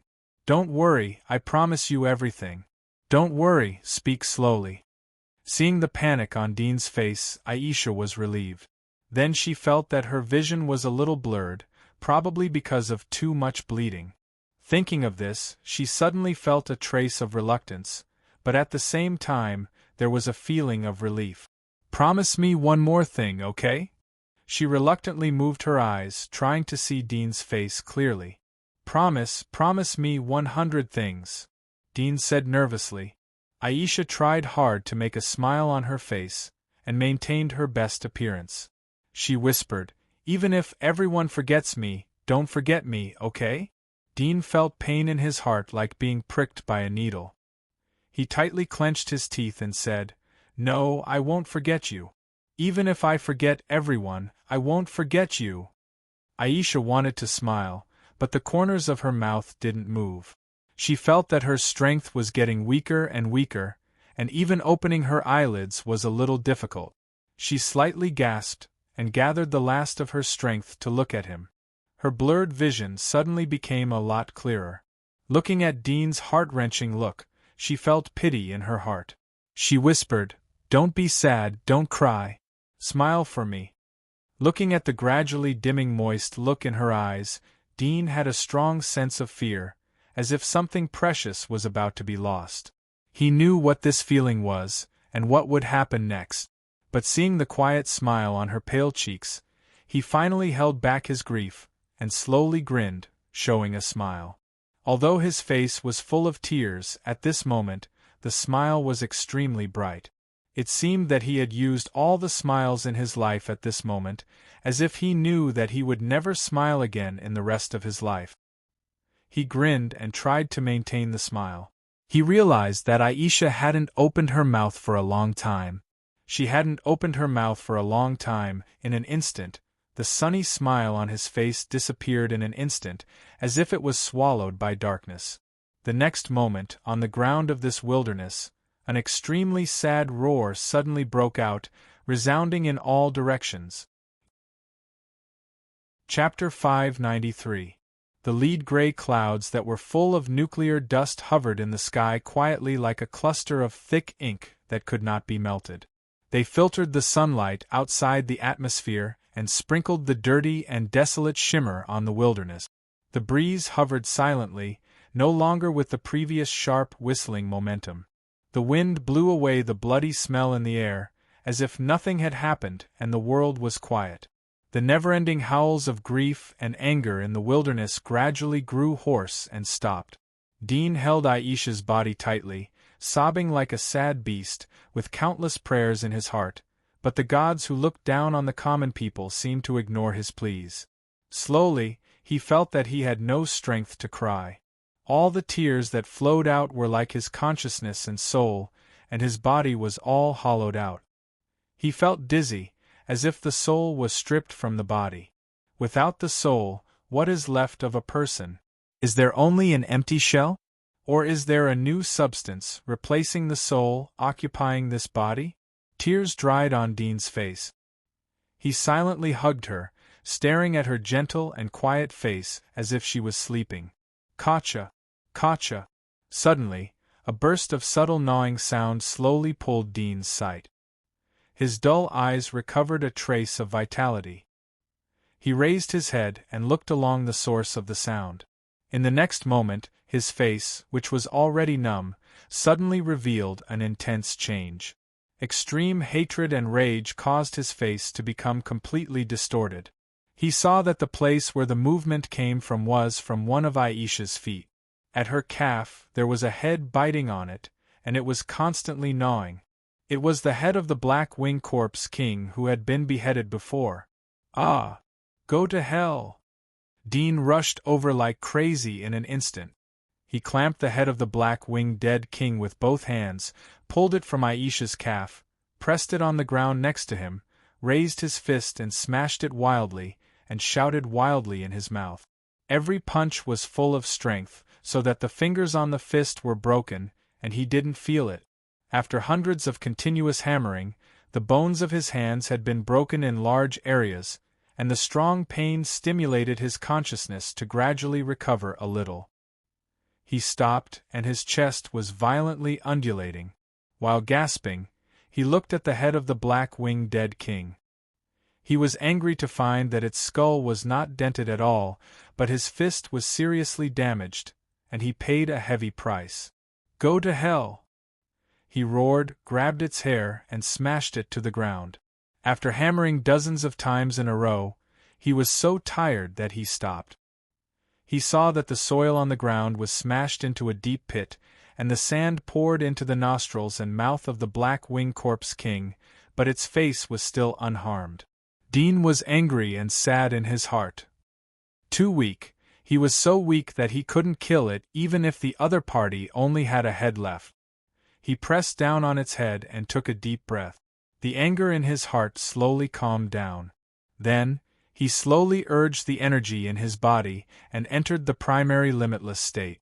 His white bones bulged, and soon, his crippled hands slowly healed. The broken bones were glued back together and restored to their original state. He pulled out the dagger on his leg and turned the head of the black-winged dead king upside down. Suddenly, he saw the cut under its head, and the wound was covered with a layer of dark red scale-like cuticle. He reached out and touched it. It felt extremely tough, and the cuticle of this dark red scale was a bit like the demonized dragon scales he had seen on Aisha before. He thought of the picture of it biting Aisha's calf before, and at the same time, he remembered that before Aisha died, she had frowned and showed a trace of pain. Could it be that at that time it bit her? But at that time she was still in the demonized state, that is to say, it ate her demonized dragon scales at that time and absorbed them, which led to the same scar as her demonized dragon scales on its wound. You really deserve to die. Dean's body trembled slightly, clenched the dagger, and stabbed it into its eye socket. Puff, the eye socket of the black-winged dead king was suddenly pierced by the dagger, and the blood overflowed from the eye socket. Although its skull was extremely hard, the eyeball was weak after all, which had nothing to do with the physique. The structure of the eyeball itself was doomed to be incomparable with the scales. Do you think I really can't kill you? Don't you like to eat?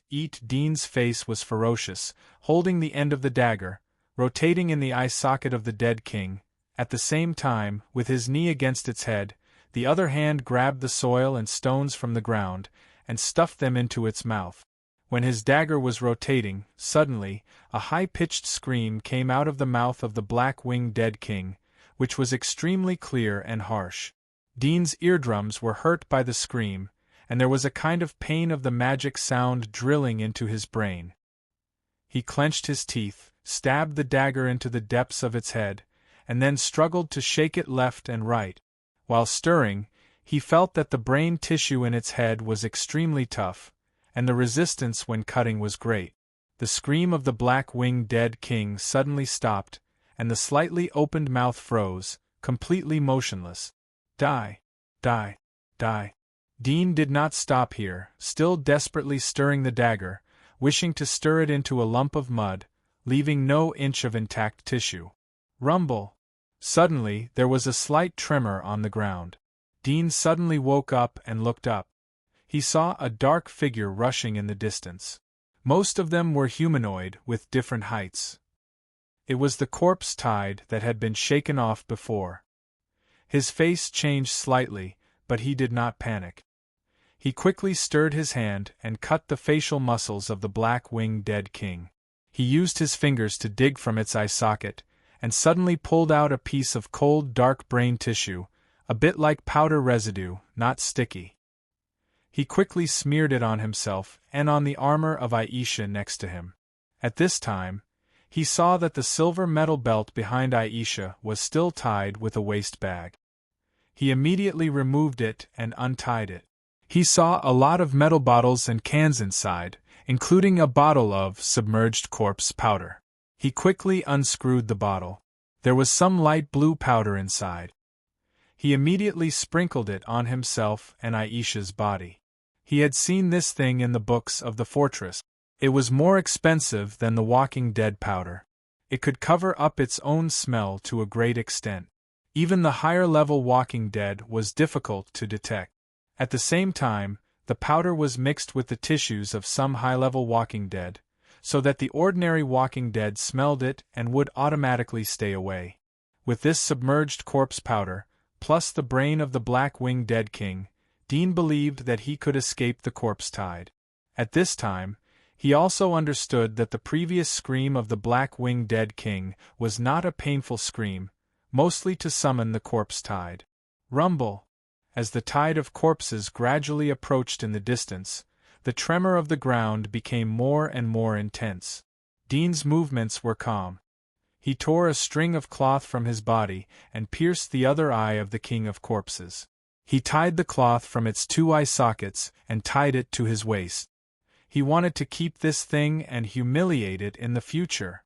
Even though the corpse king had no consciousness, was already dead, and didn't know pain or humiliation. The hatred and anger in his heart wouldn't stop here.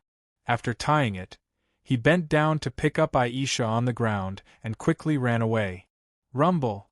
The corpse tied gradually slowed down and stopped at the body of the black-winged dead king. The corpse tied, which was as neat as an army, soon loosened after stopping, like soldiers who had lost their orders, became scattered sand, wandering separately, and did not chase Dean. After running for 4 or 5 miles, he gradually stopped and came to a pile of stones to sit down. He gently put Aisha on the ground, gasping and staring at her face. Chapter 594. Is it my illusion? Dean was stunned and then reacted. His heart suddenly pounded wildly. He slightly held his breath, opened his eyes wide, and stared at her sleeping face. There was an unprecedented sense of tension. Time stood still at this moment, until Dean saw her eyelashes tremble slightly, as if she was about to wake up.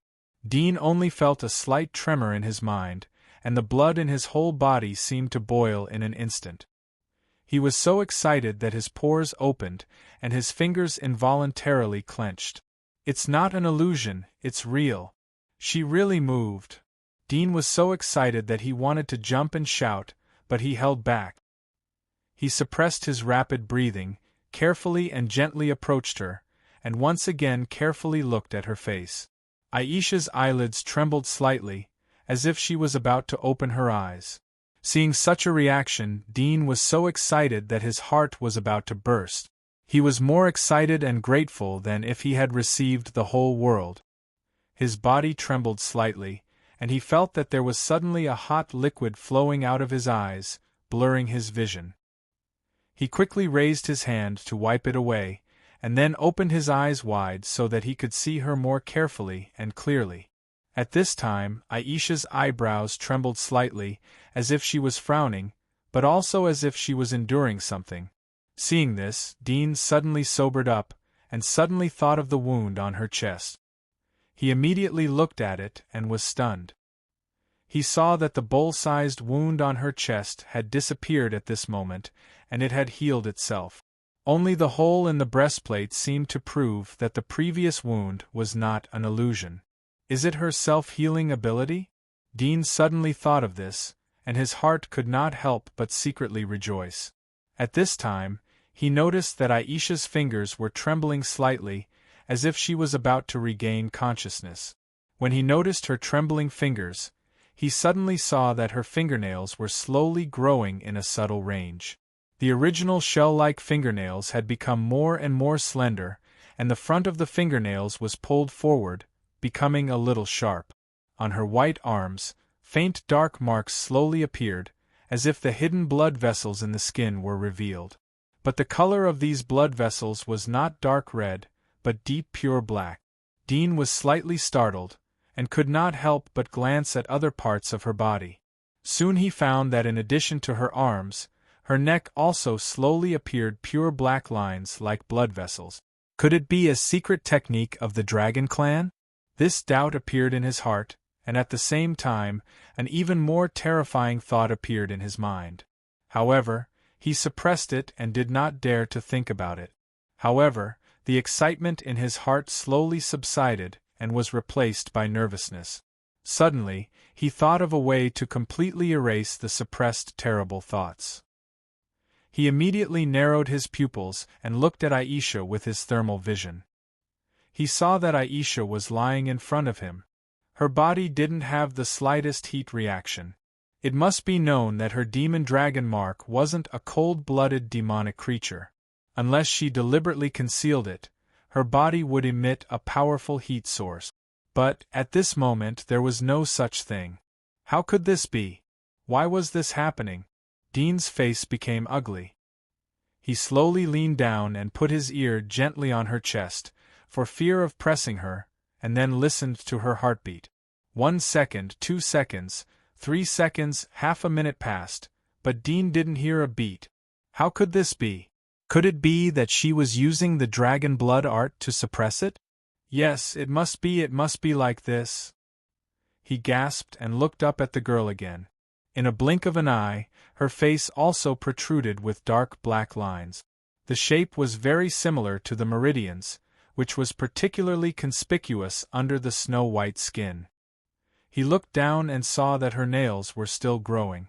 In a blink of an eye, they were an inch long from her fingers, and they were extremely sharp. No, it can't be. He gasped slightly and raised his hand to slap his head. The pain seemed to dispel the distractions in his mind. He gritted his teeth and slowly raised his hand to her eyes. When his fingers were just about to hold up her eyelids, Aisha, who was sleeping, suddenly opened her eyes, and there seemed to be two cold black lights flashing. Dean's fingers were stiff, and the next moment his whole body was stiff, because he saw that Aisha's eyes had turned into pure black eye sockets without the white of the eyes.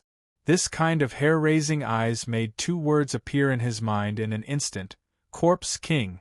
The Black-Wing Corpse King, who was killed before, had such eyes exactly the same. No, it's not like this. Dean's body trembled slightly, and tears flowed from his eyes.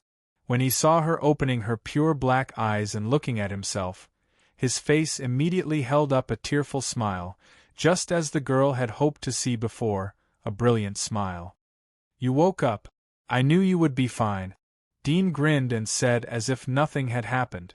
After his voice came out, Aisha, who was just looking at him, suddenly sat up from the ground, and made a hoarse and low roar in her throat. There was no soft woman's voice at all, but like a beast. While roaring, his hands quickly grabbed Dean and instantly threw him to the ground. He turned over and rode on Dean's body, opening his mouth to bite Dean. Dean didn't respond at all, and he didn't even think about responding. When he was pressed to the ground, he looked at Aisha, who was pouncing on him. He opened her mouth and saw that her snow-white teeth had become a bit sharp, especially the canines on both sides. They were like short and sharp bamboo shoots. Tears filled his eyes, and he had a feeling of wanting to cry. Aisha bit toward his throat. When she was about to bite, she suddenly stopped, but she didn't stop by herself, but on her neck there were two hands tightly covering and pushing upward. Dean burst into tears. He held her neck tightly and lifted her up as if he was lifting a heavy mountain. Roar! Aisha's mouth desperately bit down. It was as if she smelled the tempting blood. There was a kind of impatient thirst which made her mouth open wide. Her originally beautiful cheeks were somewhat distorted. She was like a beautiful butterfly which was torn apart alive.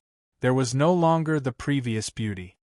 "No, don't do this," Dean cried in his heart, looking at her pleading, like a humble insect showing the most sad and weak appearance. Roar! Aisha's beautiful face was incomparably fierce, and her sharp teeth dripped mucus. She twisted her nose, trying to break away from Dean's hands, and there was only bloodthirsty desire in her pure black eyes. Looking at the bloodthirsty face, Dean couldn't help but roar in grief. "Why? Why are you like this? What is despair? Do you want to destroy your most precious things with your own hands? Why does fate tease people like this?" In Dean's sad voice, Aisha's strength gradually gained the upper hand, and her ferocious cheeks were getting closer and closer. Puff! Her mouth fiercely bit something, but it was Dean's left hand that was blocking. Aisha bit his left hand like a lion, shaking her head left and right, desperately biting. Dean looked at her face, which was close at hand, full of craziness. There was no half of the previous gentleness and familiarity, only the killing intent to eat and swallow him. Does she really want to kill me? No, this is not her. Why, she is already dead. Why does fate still torture her like this? Dean cried bitterly. He couldn't help but remember in his heart, the girl weakly but gently said to him, "Even if everyone forget me, don't forget me, okay?" "Yes, I won't forget. I will always remember your most beautiful appearance." He roared madly. Chapter 595. The roar was soon exhausted. Dean felt his heart was empty. He lay quietly on the ground, looking up at the slowly moving dark clouds in the sky, listening to the fierce biting and gnawing sounds coming from his left arm. The corner of his mouth twitched slightly. He slowly raised his right hand and gently hugged her back. "I can hug you like this all the time, how good would that be?" Gulp. Aisha's throat issued a series of low beastly roars, like a ferocious beast.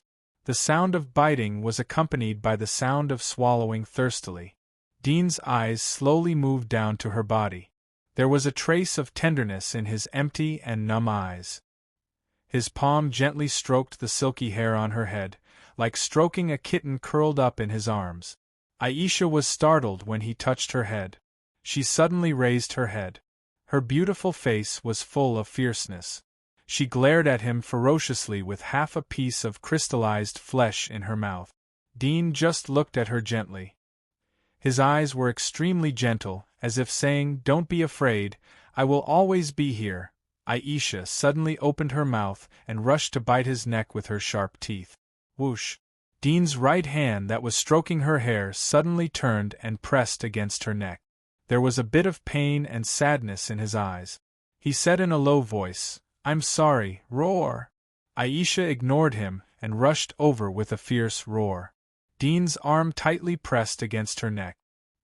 He felt that although his strength was inferior to hers, he seemed to be able to suppress her. It was reasonable to say that with her physique, it would be easy for her to kill him. But judging from the power she erupted, it seemed that she didn't have the original extraordinary fighting power. The two people were in a stalemate for a few minutes. Suddenly, the pure black pupils of Aisha, who had been desperately biting, suddenly contracted deeply. It was as if the middle of the pupil was sucked into a black hole. The black curtain on the eyeball was pulled in, so that the edge of the eye revealed a trace of snow-white color. Dean was startled for a moment. Roar! Aisha suddenly raised her head and roared towards the sky. Her fingernails grew again and became sharper. At the same time, a sharp horn slowly protruded from her forehead. It was the posture of Aisha's fourth awakening. As the roar faded, her body suddenly tilted to the side, twitching as if she was having a spasm. Her arms, chest, and other parts of her body emitted the sound of bones rubbing against each other. Dean sat up from the ground. Seeing this strange scene, he was a little stunned. At the same time, a glimmer of hope suddenly welled up in his heart. Could it be that her consciousness had not completely disappeared, and she was fighting with the Zombie King virus in her body? Although he knew that the possibility was very small, he couldn't help but feel nervous. At the same time, he was afraid that his hope would be dashed again. Caw-caw. At this time, Aisha's back suddenly issued a fierce sound of bones crashing. The protruding horns on her forehead extended outwards as if they wanted to completely pull out from her body. Ah! Aisha roared towards the sky. Her beautiful and ferocious face was full of pain, and her hands were tightly holding her head. Seeing this scene, Dean couldn't help but clench his fists, as if the pain she was suffering was happening to him. In the high-pitched painful roar, Aisha held her head and desperately smashed the ground.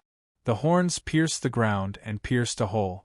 Suddenly, she roared and opened her mouth to bite Dean in front of her. Dean's face changed slightly. He was about to retreat, but soon he stopped. He saw that halfway, her roar stopped abruptly. Her arms softened, and her body softly fell down. Dean was startled. He immediately stepped forward and turned her over, but he saw that she had fainted. What's going on? Dean was at a loss, but soon he thought that no matter what, while she was unconscious, he should first find a safe place. If she woke up and her consciousness recovered, it would be the best thing, but if she still looked like this after waking up, then he must find a way to subdue her. As long as there is a glimmer of hope, I won't give up on you. Dean picked her up and firmly said, "If you can hear me, you must hold on. You won't lose to the corpse poison." Speaking of this, he took a deep breath and looked up at the surroundings. Everywhere he looked, there was a barren land of rocks. Suddenly, the ruins that he had explored before flashed in his mind. His eyes suddenly lit up. It was an excellent safe place in the ruins. However, he had worked hard to rush out of the ruins. If he wanted to return to the ruins, there would be countless wandering corpses in the middle, which was extremely dangerous. Soon, he threw the idea of danger out of his mind and quickly turned around with Aisha in his arms. It didn't take long for Dean to see a group of wandering corpses in the distance. He glanced at them and quickly pulled out the corpse powder from Aisha's backpack. He poured out half a bottle and applied it to his body. Then he picked up a stone from the ground and threw it in another direction. The stone fell to the ground. Hearing the sound, the group of corpses immediately wandered away. Dean immediately picked up Aisha and ran quickly. The only thing that could be used at the moment seemed to be the weakness of the corpses, that they had no IQ. After he ran closer, at the end of the group of zombies that had been attracted by the sound of the stone, a few zombies heard Dean's footsteps and turned around slightly. Their festering facial features were distorted, tilting their heads to look at Dean, and swayed their bodies as they walked toward him. Dean glanced at them and his face changed slightly. But soon he noticed that these corpses were not rushing towards him. His heart was relieved. It seemed that the effect of the corpse powder was very good. It perfectly covered up his smell, so that these corpses could not recognize him at all. However, hidden corpse powder is not absolute. It may not be effective against some high-level walking corpses. Especially for the Corpse King, it is useless. Whoosh! Dean ran at full speed in the wilderness. Although for the sake of safety, he should take a detour. But compared to these loose corpses, he was more worried about the awakened Aisha. If she was still in the previous state, he may not be able to break free from her hands. However, Dean had some doubts in his heart that he could resist her bite before. But he didn't know much about the structure of the corpses and the process of corpse transformation. He couldn't think of any reason, so he could only leave it for later. In a blink of an eye, more than half an hour passed. Dean encountered hundreds of corpses on the way back, but they were all small in number. The previous corpse tide was completely loose after losing the rule of the Corpse King. Among these hundreds of corpses, there were some relatively high-level corpses, but fortunately, there were no giant corpses like the previous encounter. Judging from the previous battle, there seemed to be only 2 giant corpses in this corpse group. And judging from the reaction of the dead Reynolds, a Corpse King could get the protection of 2 giant corpses. It seemed that it was already of very great existence. Damn it! Dean looked at a giant shadow wandering out from behind a gravel in front of him, and his face suddenly became ugly. This was a giant walking dead. Its physique was similar to that of a high-level limitless person, but its fierce fighting style would be difficult for the pioneers to deal with. The distance was too close, and it was too late to detour now. Dean clenched his fists, and his eyes showed madness, ready to fight to the death. As the distance approached, just when Dean was ready to accelerate and rush over to take the lead, suddenly his footsteps slowed down and the speed slowed down. He looked at the giant walking dead incredibly and saw that it was facing him, squatting down, and its hands were tightly holding its body, shivering, and it seemed to be very afraid. Afraid? The walking dead that had no pain would be afraid? Dean was stunned. Suddenly, he thought of the head of the black-winged Corpse King on his belt. Could it be that this giant walking dead smelled its smell, so it was afraid? Thinking of this, he stared at the giant walking dead. It should not be a disguise. Except for the black-winged Corpse King and the giant corpses hiding in the ground to ambush Eureka, he did not seem to see other walking dead with intelligence. Whoosh! He didn't stop and quickly rushed past it. When he got rid of it for hundreds of meters, Dean found that its trembling stopped, and it slowly stood up, continued to shake its body, and wandered to another place. Seeing this, Dean was relieved and turned to look at the head of the black-winged Corpse King tied behind him. He didn't expect that the resentful desire at that time would play such a big help at the moment. He was more confident in his heart, holding Aisha and sprinting forward at full speed.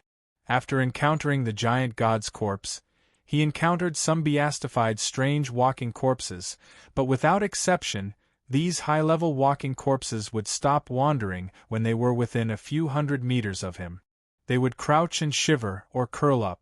Ordinary walking dead and low-level walking dead did not have such a performance, but when he passed by, they immediately turned and wandered in the other direction, seeming to want to stay away from it. Dean felt that such a reaction should be from the effect of the hidden corpse powder on him. I don't know how long it took. When Dean felt a little sore and numb in his legs, he finally came to the ruins again. There were dozens of walking dead wandering here, at different stages, wandering along the entrance passage under the gravel. Dean picked up 2 stones and collided them outside. The sound soon attracted the walking dead in the passage. One of the giant walking dead had not yet climbed out of the passage. It curled up on the ground, shivering, causing the body to roll down the slope. Dean waited for some undead to be drawn out, then he picked up Aisha's body again, and quickly went down the ramp. Soon, he came to the passage where he had fought with Eureka and others. There were still fragmented corpses of undead on the ground. Dean soon came to the door of the ruins and saw that the huge door of the ruins was still open. There were dozens of walking dead wandering in the dark ruins. He frowned slightly, picked up a stone from the ground and threw it outside. Soon, the walking dead in the ruins heard the movement, immediately shook their bodies and slowly walked towards the stone, but stopped halfway. Dean had to throw the stone again. He found that the auditory system memory of these undeads was very short, and the amazing thing was that they obviously had no wisdom and would be attracted by the sound source, but they would not be attracted by the footsteps of each other. This made Dean have some ideas to study them, but not now. After attracting these walking dead, he quickly came to the ruins with Aisha in his arms. He turned and glanced at the door of the ruins, but he did not see the valve to close the ruins. Could it be that the ruins were closed from the outside? This idea was rejected by him as soon as it emerged. There was no valve or hidden valve to close from the outside. Even if there was a hidden valve, it was unlikely to be closed from the outside. He came to the circular hall in the ruins and gently put Aisha on the ground. He stared at her sleeping face and turned his head to look around. He quickly went to the surrounding wall and reached out to gently knock on it, looking for a hidden valve. In the middle of the search, Dean suddenly thought of the small door in the pile of bones. He could not help but move his heart. He quickly came to the pile of bones and pushed the high pile of bones away. Suddenly, there was a collapse sound. The bones that had long been rotten fell instantly, raising countless dust and broken bone powder. Dean covered his nose and walked to the small door in the dust. He saw that it was a pure metal door, 2 meters high, which was the standard height of most doors in the old era. At the height of the door, there was a horizontal window similar to tempered glass, which was now covered with dust. Dean wiped the dust and saw the scene inside through the transparent glass. It was not a place where treasures were stored as he thought, but a small room similar to the console of an airplane. There were many instruments, several corpses on the ground, and some scattered papers and books. Dean was a little disappointed, but it was also within his expectation. Presumably, this was the main console of the shelter. He looked around and found that the door had no handle. There was a device similar to a doorbell on the metal wall next to it. He looked at it and gently pressed it. There was no response. He tried to press it a few more times, but there was still no response. He cursed in his heart and punched the door. Bang! The door was suddenly hammered open. Dean was stunned. The next moment, he found that the door was not closed at all. In the gap of the door there was a palm of bones. He immediately pushed the door and saw that the console was very messy. There were 4 corpses on the ground. Oh no, it should be 5. He also saw some scattered bones, arm bones and human hip bones. In addition to the scattered bones, the other 4 corpses were hugging each other, a man and a woman. The woman's hair was white, and there was a ruby necklace on her neck. It was very delicate, but it was covered with dust. The other two corpses, one on the console, and the other fell by the door. Dean glanced coldly and saw a group of crumpled papyrus in the abdomen of the corpses. He frowned slightly and faintly guessed what had happened here. If the survivors outside starved to death, the people inside should be the same. The only bookshelf in this room was pushed to the ground. The books were torn and scattered everywhere. They became the food for these people before they died. Even if they lived on papyrus, they still couldn't wait for rescue and starved to death. No wonder there were so many bones outside the door. It should be the people outside who wanted something inside, food or the hope of life. Dean was silent for a moment. He pushed away the bones that fell on the console. Suddenly, all the bones were broken and piled up on the ground. He picked up a piece of papyrus on the console and looked at it. Chapter 596. Dean's heart sank. He quickly leaned sideways against the door, using his body to block it. At the same time, his peripheral vision quickly swept around the room, looking for an escape route. However, the messy scene in the room made him not have too much hope in his heart. Bang! A low sound of impact came from outside the door. Dean, who was leaning against the door, felt a slight tremor. He was slightly startled and could not help but look up. He saw Aisha's ferocious face close to the glass window. Her beautiful face was full of ferociousness, and her sharp teeth were dripping with saliva. She waved her arms and vigorously smashed the door. Every time she smashed the door would vibrate slightly. Dean was a little stunned as he felt the magnitude of the vibration. With Aisha's strength, it was reasonable to say that she could easily tear the door. However, the movement caused by the impact at the moment was like an ordinary person hitting the door outside. There was not too much strength. What happened? Has her strength degenerated so weak? While Dean was puzzled, Aisha continued to hit the door without stopping. But each seemingly fierce impact only made the door tremble slightly, and there was no sign of it breaking. Dean was a little relieved when he saw this. He slowly retreated a few steps in doubt. Soon, he noticed a phenomenon. Except for the low thudding sound of Aisha hitting the door, he didn't hear Aisha's roar. However, from the glass window, he could clearly see her roar. In other words, her voice was completely isolated by the door.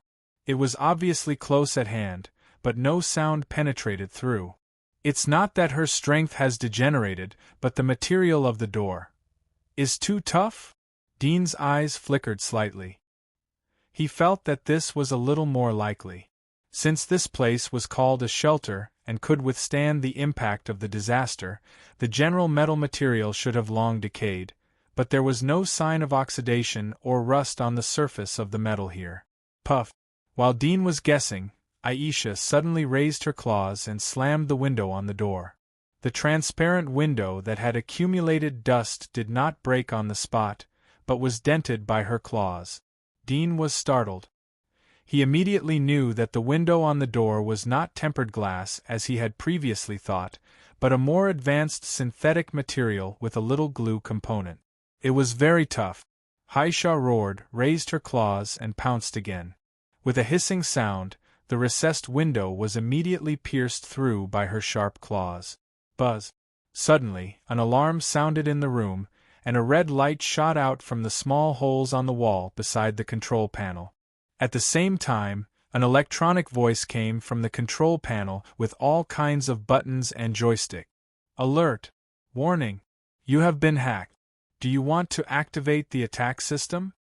The same words were repeated over and over again. Dean was stunned for a moment but immediately said, "No! Turn off the alarm." However, the siren continued to sound. The siren passed through the small hole in the window. Aisha, who was attacking the window, became more and more crazy. She roared and waved her claws to attack. Dean woke up and immediately said it in English. After he finished, the alarm stopped. Without the interference of the alarm, Dean immediately heard Aisha's roar coming from outside. He turned his head and saw that Aisha had completely pierced a hole in the window. One of her arms had stretched in through the hole. The nails on her white palm were extremely sharp. She tried to grab Dean, but she couldn't touch him who was standing 1 meter away. Dean's eyes flashed with a trace of grief as he saw her crazy appearance. He took 2 steps back again. Roar! Aisha roared ferociously and tried to grab him. Dean looked at her dignified and beautiful face. He bit his lips slightly. After a moment, he took a deep breath and whispered, "I'm sorry. I promised you that I will live. I will live well." Roar! Aisha heard him speak and immediately issued a more intense roar. Dean stared at her and slowly turned his head. His eyes swept around the room, and his brows slightly wrinkled. Although he wanted to live, this door seemed to be the only exit. If he wanted to leave here, he must let Aisha leave this door first. He couldn't bear to do so. Let's not talk about whether or not he could lead her away. Once Aisha left the ruins, there was only one end for her. She would completely become a wandering ghost. She would wander aimlessly in the wasteland full of monsters and zombies. Maybe she would wander into the humans' fortress and be besieged by humans. Maybe she would wander deeper into the dark wasteland and become the prey of more advanced monsters. Even if she could survive, but at that time, where would he go to find her? The world was so big, but how insignificant were humans? Dean was silent for a moment. He went around the room and gently knocked on the wall. He listened to the echo to see if there was a secret door. After checking around, Dean's mood became heavier. The thickness of the wall seemed to have reached an inestimable level. Even with his hearing, he couldn't hear the slightest echo. If I had the previous magic mark of the fear-stained, maybe I would have a chance to leave. Dean couldn't help but secretly regret. The metal-cutting ability of the fear-stained could let him come back to life here. However, if he had the magic mark of the fear-stained, maybe he wouldn't be alive now. He would have died countless times in the previous battles. Fish and bear's paw always can't have it both ways. He squatted slightly and pondered without saying a word. Roar! Aisha seemed to be tireless. She roared and tried to reach out to grab him. But her arms had stretched to the limit. She could only wave in the air in vain. After thinking for a long time, Dean suddenly thought of a point. The sound insulation effect of this door was so strong that it should be absolutely sealed. Even water couldn't penetrate. In this case, the oxygen inside should be scarce soon. It was impossible to wait for the 5 people to starve to death. They would suffocate because of the lack of oxygen. So, there is a vent in here. Dean's eyes suddenly lit up. He looked around to find a place for ventilation. After searching for several times, Dean found nothing. Even the ground under his feet was checked by him. He still couldn't find a place similar to a vent. He stopped and thought for a moment. Suddenly, he thought of a way. He immediately squatted down and picked up a few bones of a skeleton on the ground. He took out the dagger on his leg and scraped the surface of the bone. Soon, he scraped out a piece of bone powder. At the same time, he used the dagger to scrape the dust on the ground together. It didn't take long for a lot of dust to be collected under his feet. He picked up a handful, stood on a chair, and came to the high place of the room. He gently blew the dust in his hand around and then squinted his eyes. The dust quietly drifted down, but the dust that was drifting towards the wall was pushed back by a gentle force, and then slowly fell down. Dean's eyes lit up. He immediately came to the wall. Soon, he found the vent in this room. It was impressively in the gap of the corner of the metal wall. Dean immediately tried to use the dagger to pry open the gap of the wall. However, the corner of the wall was completely 2 metal walls. The dagger in his hand couldn't pry open it at all. In the depth of the gap, there was a faint fresh air floating. There was a ventilation pipe that was supplying air to the control room. However, it was completely unrealistic to drill out from here. Dean angrily punched the wall. He had finally found a glimmer of hope, but it unexpectedly failed. He was angry, but at the same time, there was a trace of disappointment in his heart. He slowly squatted down and fell into contemplation. Roar! Aisha roared unconsciously outside the door. Time passed quickly. Dean gradually became a little annoyed. He couldn't think of any other way out. He stood up and looked at the dense buttons and joysticks on the console. There was a trace of an anxious expression on his face. Suddenly, he froze. This was just a shelter. Why was the control room so complicated? He had previously seen the shelter outside. It seemed to be just a large warehouse without any equipment. There was no need to configure such a console. Soon, he thought of the previous alarm. His eyes slightly moved. So, this console seemed to be controlling the weapon system here. Thinking of this, he walked over to the control panel and looked at the red and green buttons, muttering to himself. He didn't dare to press randomly. If he accidentally activated any device, he would die faster.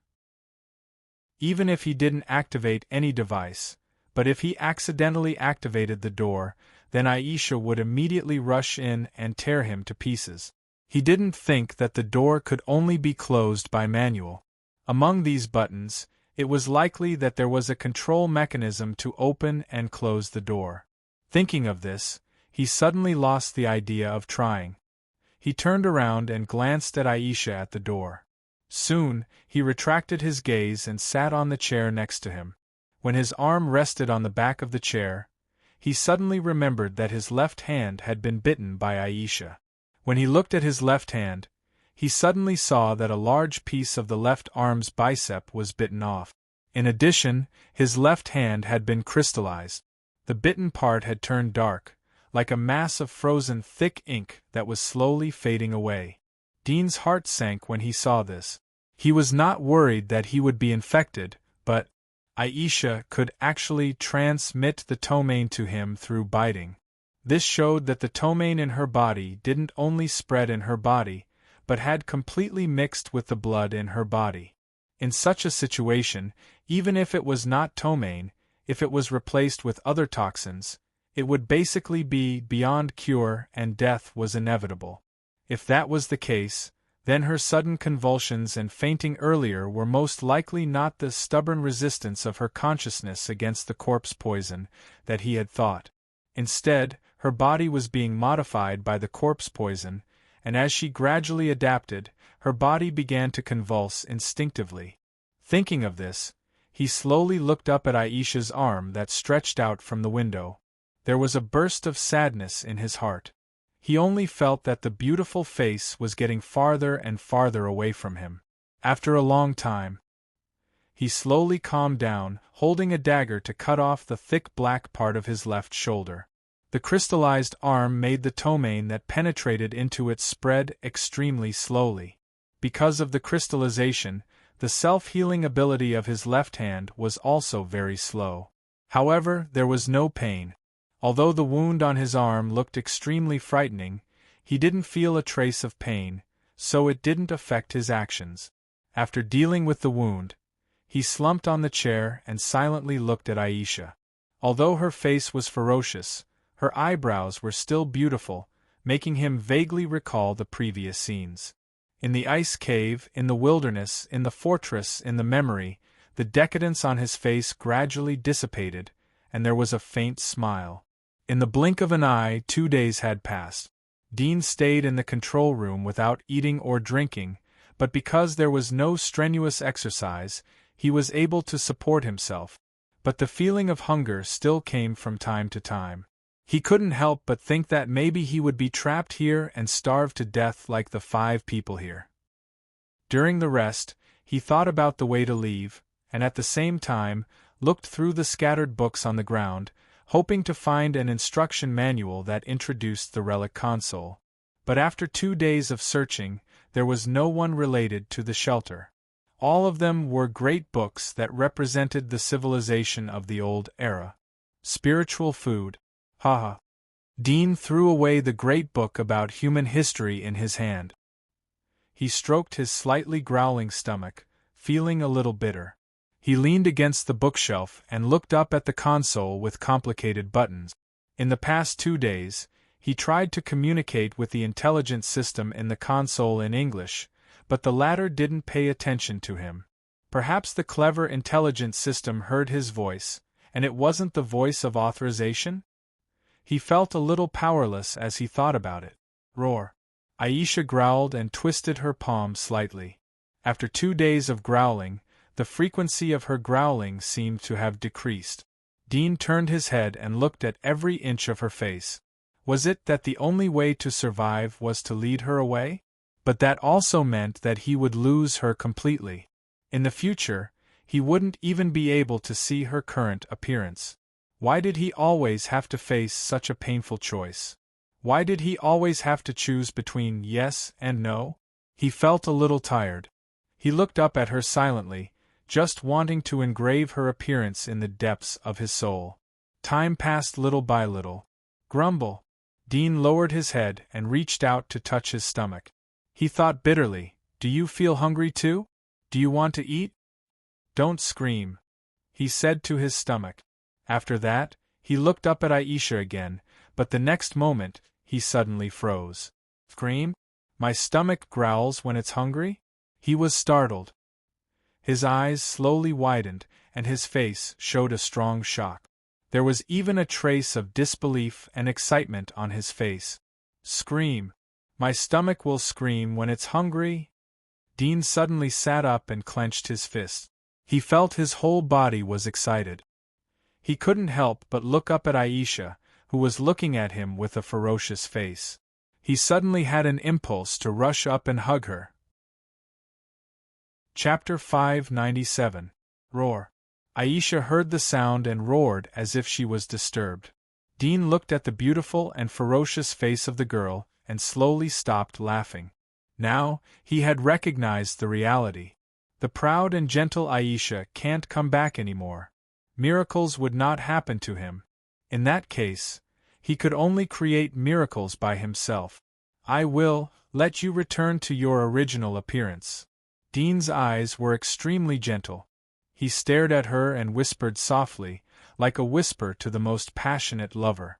Roar. Aisha roared even more ferociously when she heard the sound. Dean slowly stood up. Although he was in a desperate situation at the moment, his heart burst with a strong desire to live. The sadness, depression, and dejection after seeing Aisha's corpse had all disappeared at this moment. When a person's stomach is hungry, it will cry. This is an instinctive reaction. This is a conditioned reflex. Dean took a step forward and came to the front of Aisha's claw. His eyes were extremely gentle. "Believe me, I will let you return to your original appearance." Aisha roared angrily and struggled to squeeze into his arm. Dean saw her sharp fingertips grow a little, and the confidence in his eyes increased a little. Conditioned reflex, this phenomenon did not only exist in conscious life forms, but also in unconscious undeads. When he was still a scavenger in the early days, he had observed that the zombies would be attracted to sound sources and heat sources. Even if the sensory organs of the zombies were completely rotten, they could still accurately track the prey and lock the position of the prey. This was caused by such other factors. And this just proved that undeads also had the ability to receive information and analyze. Although the ability to analyze was very weak, they would not be attracted by each other's footsteps, but by each other's roars. This showed that they still had a certain degree of information analysis ability. And the existence of these abilities meant that they also had conditioned reflex. When they heard the sound source, they would gather. When they smelled the blood, they would salivate. These reactions belonged to their conditioned reflex. Moreover, because they had no consciousness, the actions of undeads were completely based on conditioned reflex.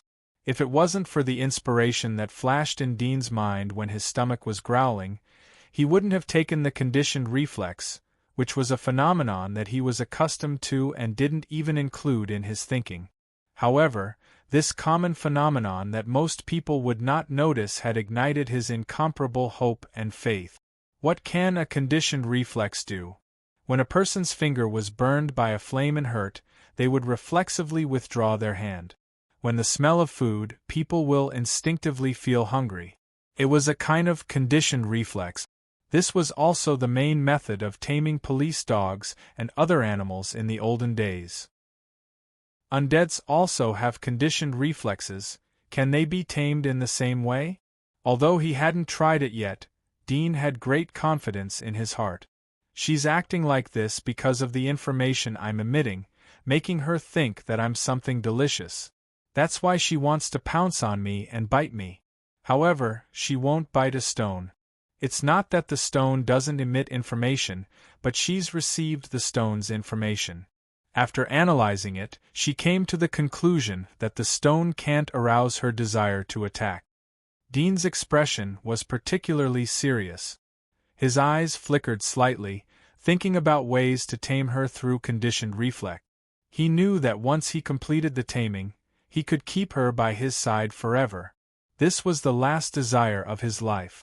If I can make her information processing confused, change her conditioned reflex, and make her think that I'm a stone, then she won't attack me.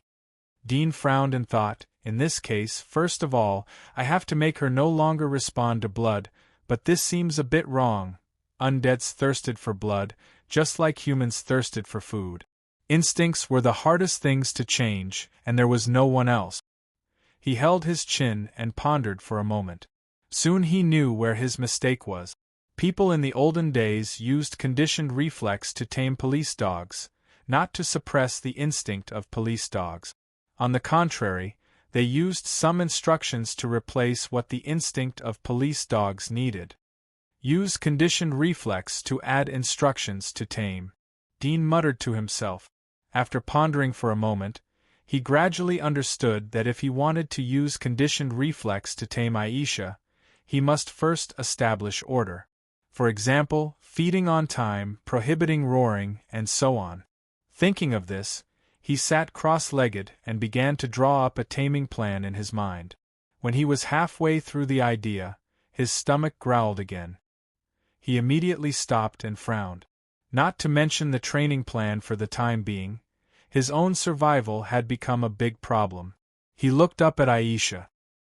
His action immediately aroused Aisha's reaction. Her face cracked into a sinister color as she roared. Dean was silent in his heart. Did he really have to lead her away first? Once she was led away, how could he get her back? While he was thinking in his heart, he suddenly caught a glimpse of the ground under the console in front of him. There were slight dents and cracks. The ground? Dean suddenly reacted. He couldn't help but look at the ground under his feet. He reached out and touched it. Yes, the ground was not made of metal, but concrete. Moreover, after more than 300 years, the concrete here was like molting in a sealed, dry environment. Dean was a little excited. He couldn't help but want to pat himself a few times. He should have noticed this a long time ago. I should have thought that the ground couldn't be made of metal. According to the understanding of the people in the old era, the ground itself had the thickness of the earth. Coupled with a solid foundation, it was the strongest defense. There was no need for metal materials at all. On the contrary, if metal materials were used, the project would be bigger and the time and consumables would increase. Moreover, the effect would only be slightly stronger. At that time, the main danger came from the surface, not the underground. There was no special defense. Dean thought. He quickly stood up and pushed aside the messy books and papers scattered all over the ground, revealing the concrete floor that looked like it had shed its skin. There were no tiles on it, obviously worried that the tiles would lock in the moisture on the ground and cause the shelter to be damp. Seeing the cracked and fluffy concrete ground, Dean didn't hesitate to quickly dig it with his hand. His fingernails clasped into the concrete. With the strength of his fingers, he felt like piercing into the soil. Soon, he dug out a handful of soil. Seeing that there was hope, his heart was happy. He changed his position and went to the corner of the room where there was a ventilation duct. It meant that this place was the closest to the outside. Very quickly, he dug a deep hole in the ground. He couldn't help but recall his life in prison. There was a trace of a smile in his heart. It seemed that he was destined to dig tunnels. However, the situation was undoubtedly much better than in prison. In prison, he had to hide the sound of digging and the soil dug out. But here, he could dig to his heart's content. As he dug more than a meter-deep hole, he suddenly thought of Aisha, who was outside the door. Once he climbed out of the passage, she would also leave here. He had to keep her here. If he wanted to keep her, he needed to close the door of the ruins. But there was no valve inside the ruins door. It was impossible to open and close the valve outside the ruins door. As for the mechanism on the console, he didn't dare to touch it so as not to open the door by mistake. I'll keep her here. After digging out, I'll go to the outside of the ruins to see if there is a valve to close the door. Dean immediately made up his mind. Judging from the tragic scene in the ruins, he felt that there was a high possibility that the valve was outside the ruins door. Otherwise, the people in the control room wouldn't starve to death here. He climbed out of the hole and picked up the chair that had fallen to the side. He placed it half a meter in front of Aisha's finger. Then he put the ice-crystallized flesh from his left arm on the back of the chair. It was not much different from the height of her finger. Aisha bared her fangs and growled as he moved her around. Dean glanced at her. He took out a dagger and cut his wrist. The blood flowed down the back of the chair. He stopped when half of the chair was dyed red. The body was like a lizard, the tongue was very long, but the face was human, but the cheeks were covered with scales, which was extremely weird. With the mouth cracked to the ear root and the mouth full of sharp teeth, it was extremely ferocious. When Dean appeared, the strange walking dead suddenly turned to look at him. Dean's face changed slightly. In his weak state at the moment, it was too difficult to deal with such a strange corpse, and he was worried that the sound of fighting would attract Aisha. She was completely unaffected by the corpse powder. With her current state of complete corpse, it was estimated that she could easily tear himself apart. The lizard-like strange walking dead stared at him with a pair of amber eyes, and the cheeks under the cracked mouth were slightly bulging, as if it was sensing something. After a while, it slowly crawled to the side, swallowed the forked tongue, and growled to Dean as a demonstration. Dean looked slightly stunned and quickly realized that this strange corpse mostly regarded himself as other high-level corpses. After all, the corpse powder was mixed with the smell of different high-level corpses, and it could also be seen from its behavior that if it recognized himself, it would probably rush up immediately and would not have such a reaction. However, from this point, it could also be seen that the corpses did not seem to be completely unconscious creatures. When they faced the same kind, they would still have some different reactions. Dean took a deep look at it and slowly walked around from the other side of the passage. He was always alert for its attack. The lizard-like corpse did not rush up, but confronted Dean and growled from time to time. Dean quickly moved to the outside of the ruins. He paid attention to the lizard-like corpse and looked into the ruins. From here, he could see the control room door in the depths of the ruins. Aisha threw herself there and made a low roar. Obviously, the smell of blood flowing on the chair stimulated her more than the stimulation of his real body appearing here at the moment. Seeing that she was not attracted, Dean was relieved and immediately looked around the gate of the ruins. After scanning a few times, he still did not see any device or hidden valve mechanism, only the iris scanning instrument. Could it be that the opening and closing were controlled by this mechanism? Such an idea flashed in his mind. He tentatively stepped forward to open the iris scanning instrument and took the button inside. A red light suddenly shot out of the instrument and swept through his eyes. Soon, the electronic synthesis voice he had heard before sounded from it. The scan is completed, the identity is confirmed. Do you want to close the shelter? Dean was stunned. He didn't expect it to be like this. He immediately said in English, yes. Boom! As soon as he finished answering, there was a slight tremor at the gate of the ruins. Soon the sound became louder and louder. The metal gates, which had previously retracted to both sides of the gate of the ruins, were pushed out again. The ground trembled slightly in the push, and the huge movement immediately attracted the attention of the wandering corpses in the passage behind Dean, and they immediately rushed here. Dean looked into the ruins and saw that Aisha had turned her head and noticed him. At the same time, her palms seemed to be struggling to pull out of the small door of the control room. Damn it! Dean was a little anxious. Close it! After struggling for a moment, Aisha pulled out her arms stuck in the window, roared, and rushed toward here. Her speed was as fast as lightning, like a thunder leopard. Dean's pupils shrank. Bang! The gate of the ruins closed with a bang. At the same time, Dean felt that the gate shook slightly, and a little dust fell off the door. Seeing this scene, Dean was shocked. Is this her current strength? Roar! Roar! At this time, the corpses that came from the passage behind Dean also fell on the giant gate of the ruins, making a burst of wailing roar. Dean immediately withdrew from the corpses. Although there was hidden corpse powder, if the distance was too close, there was still a risk of exposure. He closed the metal box on the ruins and slowly pulled back, ready to leave the passage. But it didn't take long for him to feel that there was trouble. The previous strange corpses were also attracted by the sound and rushed here.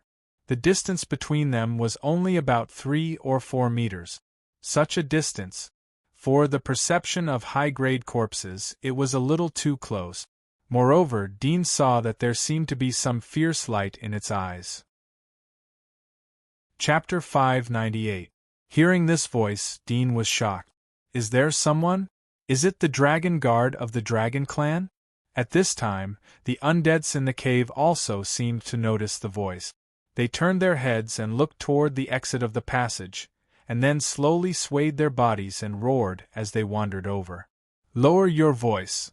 At this time, a younger and lighter voice outside the slope passage blamed, If there is a monster lurking in this cave, you will alert the snake with such a loud voice. You don't understand this. The previous rough male voice chuckled. I originally wanted to alert the snake. There was a corpse tied here. Do you think there are monsters here who can survive? And you see the messy footprints here, so dense, there must be a lot of undeads left in this cave.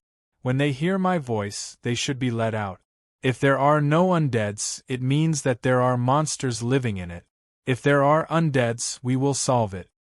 Yes. Another woman's voice agreed. It's dark inside. It's not good for us to fight inside. It's much easier to lead them outside. Another more stiff male voice said, There is movement inside. Pay attention. If you meet a high-level undeads, don't be bitten. Hearing the communication of several people above, Dean immediately guessed that they should be the dragon guards sent by the fortress. Thinking of the fortress, he thought of Hathaway, and his eyes could not help but reveal a cold, killing intent. At this time, the undeads in the passage all walked toward the slope passage while several people were talking. The closer the sound was, the faster the speed of the undeads was. When they came to the slope passage, some undeads had already roared. The lizard-like undeads who had previously confronted Dean turned his head when he heard the voices of several people, and climbed very fast to the slope passage.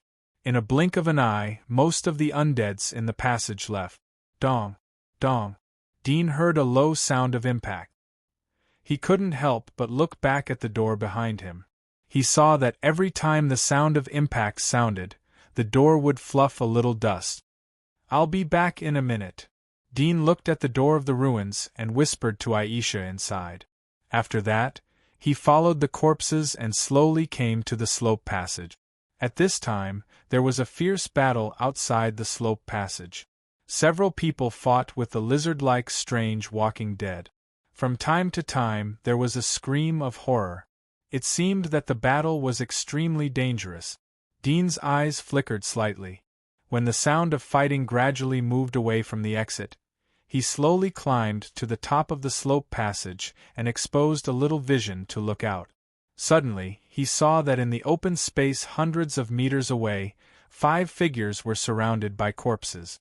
In the encirclement, the lizard-like walking dead and several other sickle walking dead, as well as the ape-armed walking dead, were fighting with 5 people.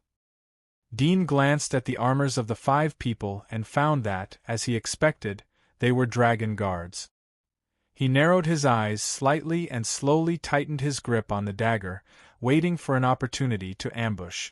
In just a few minutes, the number of corpses surrounding the 5 people was mostly killed and injured. There were only hundreds of corpses in this group, most of which were low-level corpses.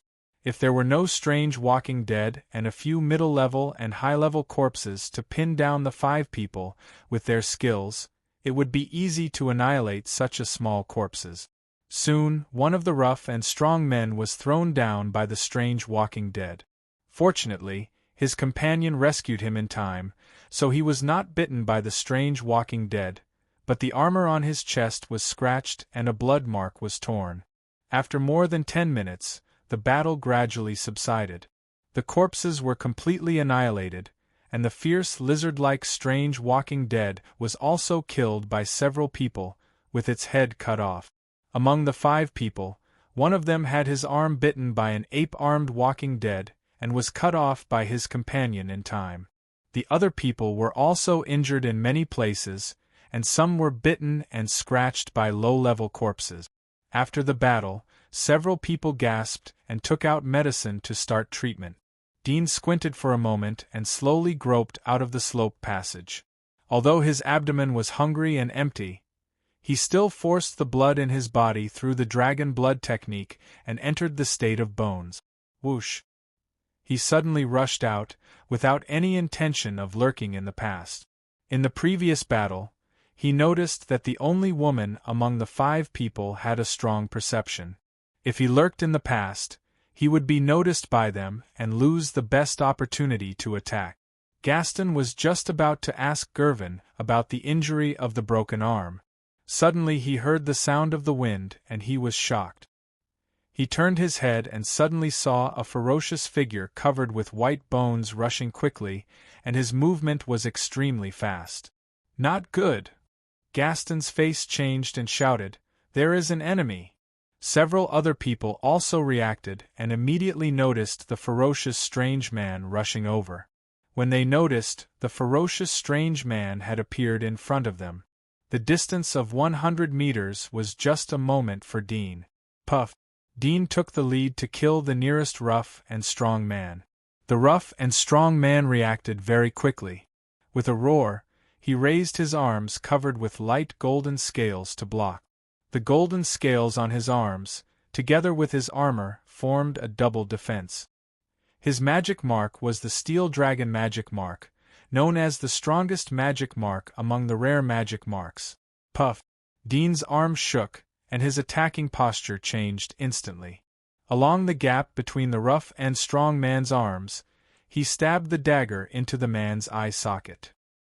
Although the rough and strong man had scales on his face, the eyeball was still weak, and it was instantly pierced by the dagger. Under Dean's great strength, the dagger directly stabbed into the rough and strong man's brain through the eye socket. Whoosh! He quickly pulled out the dagger, as if he was picking up a leaf from the side. All of this happened in an instant, so fast that it was hard to see. While pulling out the dagger, Dean did not stop and instantly rushed to the one-armed youth next to him. Bastard! Gaston's eyes widened in anger. He roared and bounced up from the ground, rushing to Dean, ready to rescue him. At the moment when he rushed out, Dean suddenly stopped, and his body turned in the opposite direction. Bang! His shoulder hit Gaston's body. Gaston's face was full of horror, and his body flew out uncontrollably. Whoosh! Dean turned around again, and the dagger swept toward the neck of the one-armed youth, who was sitting on the ground and hadn't had time to climb up. Blood bloomed like a demon lotus. The one-armed youth raised his hand to cover his throat, and his eyes widened. Disbelief, resentment, fear, and other emotions were intertwined on his face. Dean did not glance at him, and like a whirlwind, he rushed to the woman next to him. The woman was a little confused. All of this happened too fast. From Dean's appearance to killing 2 people, A total of less than 5 seconds had passed. At this moment, seeing Dean rushing toward her, she instantly broke into a cold sweat. At the same time, she calmed down and hurriedly raised her machete to block. At the same time, she retreated, pulling the distance. However, Dean's speed was extremely fast. He quickly caught up with her, and at the same time, he raised his hand and grabbed the machete that she had raised to block. Seeing such a bold move by Dean, the woman was a little surprised. She did not expect that Dean would dare to touch her machete with his bare hand. Her heart suddenly became fierce, and she waved the machete, wanting to cut off several of Dean's fingers. However, as she exerted force, she was immediately shocked to find that her machete was like being clamped by a pair of pliers, and could not move at all. Whoosh! The moment he grasped the blade of the machete with his bare hands, Dean exerted all his strength to quickly approach her. The dagger suddenly pierced through her body, and at the same time, he lifted it up, cutting the organs in her abdomen, and then quickly pulled it out. He turned around and threw it at the youth on the right, who was turning around and preparing to escape. The woman's face was full of horror, and she stared at Dean, who had already turned around and left. This was a big flaw, but she did not have the strength to attack again. Even raising her hand felt extremely painful. Plop, her body fell straight to the ground. At the same time, the flying dagger was nailed to the back of the fleeing youth. Many years of archery practice had kept Dean's judgment and accuracy above a relatively high level. All of this happened too fast. From the appearance of Dean to the defeat of all 5 people, it was like watching flowers on horseback, dazzling. After Gaston climbed up from the ground, he saw that Farah had been killed. He could not help but be stunned. He held his chest and looked at the figure standing in the field with ferocious white bones. From the latter's murderous eyes, he could see that this was not an undead, but a human like them. Who are you?" Gaston could not help but cry out. Dean glanced at him coldly and did not answer. His figure suddenly jumped out, instantly appearing in front of Gaston like a hurricane. Gaston's face changed, and he instantly stood up and waved his sword. Facing the fierce sword, Dean's eyes narrowed slightly. He did not dodge, but suddenly raised his hand to grab it. With a clang, the palm covered in white bones grabbed Gaston's sword, but the sharpness of the sword was beyond his expectations. He only heard a faint cracking sound from his palm, and at the same time, a tearing pain came. With a low roar, he suddenly opened his mouth and rushed toward Gaston. Gaston was shocked. He wanted to pull out the sword, but the sword was held by Dean, and he could not pull it out. He hurriedly raised his other hand to hit Dean, and Dean also punched with his left hand. Gaston only felt that his fist had hit a ball of ice, and it was extremely hard ice. He instantly felt a sharp pain as if his fist had broken. Roar! Dean opened his mouth to bite his throat. Gaston had never seen a human fight like this. He was so scared that he could not help but let go of the sword, and raised his hand to punch Dean's chin. With a bang, his fist directly hit Dean's chin, which did not dodge. Seeing Dean's head was hit back, he could not help but show a trace of joy. The next moment, a silver light suddenly flashed in his sight, and his neck seemed to be bitten by a mosquito. It was a little numb and itchy. He was startled, and raised his hand to touch it, but his sight suddenly turned black. Flop! Gaston's head fell. Dean held the tip of the sword in his hand, using the hilt to support himself, and gasped for breath. Blood slid down from the front of the hilt, dyeing the hilt red. All this ended quickly, but he had overdrawn all his physical strength. Fortunately, these 5 people were not on guard, and a lot of physical strength was consumed by the group of zombies, so his raid was so smooth. Huff! He took 2 breaths and sat down. He could see the bodies of the 5 people around him in his wide field of vision. Previously, he was in a hurry to attack, so he had no time to identify whether they were really dead, but now he had no strength to attack again.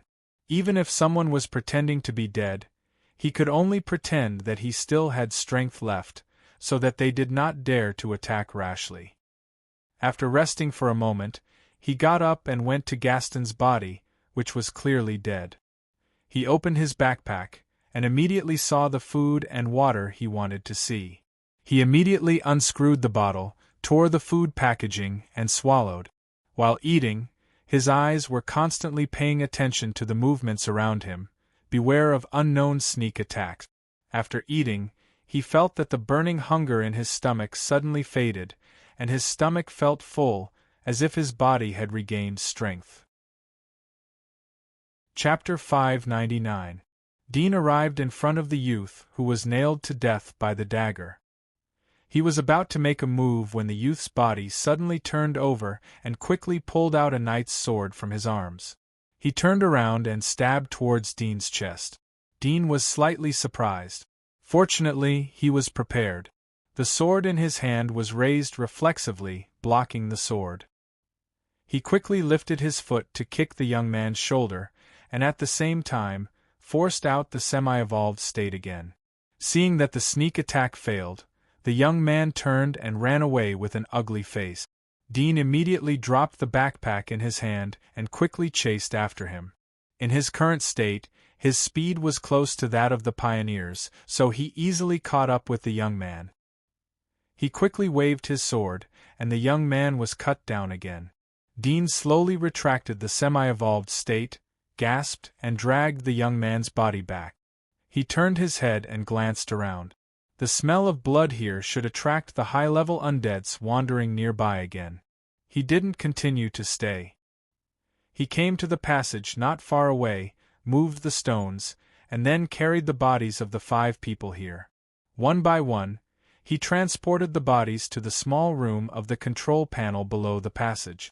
In an instant, the small room was filled with a strong smell of blood. Roar! Outside the small room, a figure rushed in and hit the door fiercely, shaking the door slightly. At the same time, a roar sounded. It was Aisha, who had been at the entrance of the ruins. Dean saw that she was attracted, glanced at her, then turned and crawled along the passage to the place where the 5 people fought fiercely. He cleaned up some of the traces on the ground, especially the footprints and traces of the journey to the entrance of the passage. After doing this, he moved the boulder to the entrance of the cave again and returned to the small room of the control panel. After returning to the room, Dean sealed the passage under the metal wall with mud again. In this way, even if someone above noticed the cave covered by the stones, they would only see a deep well passage when looking inside, and would not notice the small room of the control panel connected to the passage on this side. Of course, if he met someone with strong perception, it would be useless. He sat on the side of a pile of soil and leaned against the soft soil. He took out some food and water from his backpack and ate them. He felt that his physical strength had recovered a little. He immediately got up and went to the small room where Aisha was roaring non-stop. He looked at her beautiful and ferocious face. He slowly clenched his fingers and whispered, "Bear with it. Wait until we return to the giant wall. There will be a way to restore you to your original appearance." Roar! Aisha hissed and roared. Dean stared at her and slowly turned around. It had been 2 days. The sword was still in the wilderness. Her sister hadn't retrieved it. She knew that the magic weapon and its master could sense each other within a certain range. Aisha hadn't found the sword in 2 days. It could only mean that she was gone. My poor sister. She smiled in her heart, but her expression was very calm. She said to the people under the stairs, "You have done a meritorious deed by retrieving my sister's magic weapon. From now on, you will be freed from the status of dragon slave. You will officially become a member of the dragon clan. You can return to your family and never step into the wasteland again." When the middle-aged man and his team members heard this, they could not help but be overjoyed and repeatedly bowed in thanks. "Thank you, Your Highness Saintess. You are truly a benevolent saintess. We will pledge our lives to the Dragon Clan and be loyal to you." Haley slightly nodded. "Go!" Yes. They immediately got up and turned to leave. Chapter 600. From this chapter onwards, the content will be on the right track. I will try to write in a way that I feel is better. Earth was still orbiting according to the orbit of the stars. In the blink of an eye, 2 months passed. The dark snow dormant inside and outside the giant wall gradually melted, and the temperature on the surface slowly rose. The rainy season was approaching. This was not good news for everyone. Compared to the solidified snow, people hated the all-pervasive rain even more. "Captain, why did we come to this area?" Sereth looked worriedly at the broken corpses all around him and said to the captain, "I heard from a brother of Team 3 that in the past 2 months, most of the hunting teams in the Red Desolate Zone 2 have disappeared, and none of them have survived. There are already rumors that there are terrifying monsters lurking here. If we encounter them, we'll probably be in trouble." Sereth nodded. Saunier patted him on the shoulder and smiled. "Buddy, these are all rumors. This place has been baptized by the corpse tide, so how can there be any high-level monsters left?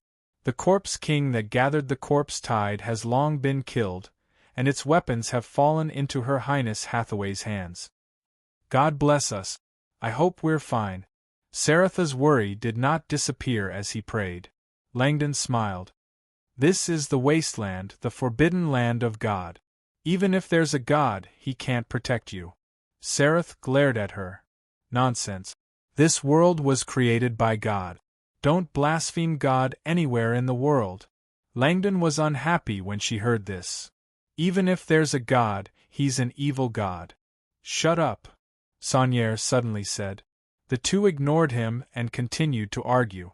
Saunier looked ahead and said in a deep voice, "Who are you?" A thin figure stood there. He was relatively slender but bony, with deep eye sockets.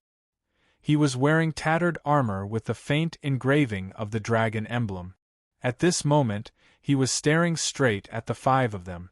In his deep eye sockets were a pair of pitch-black eyes without the slightest emotion, making Saunier extremely uncomfortable and feel a great threat.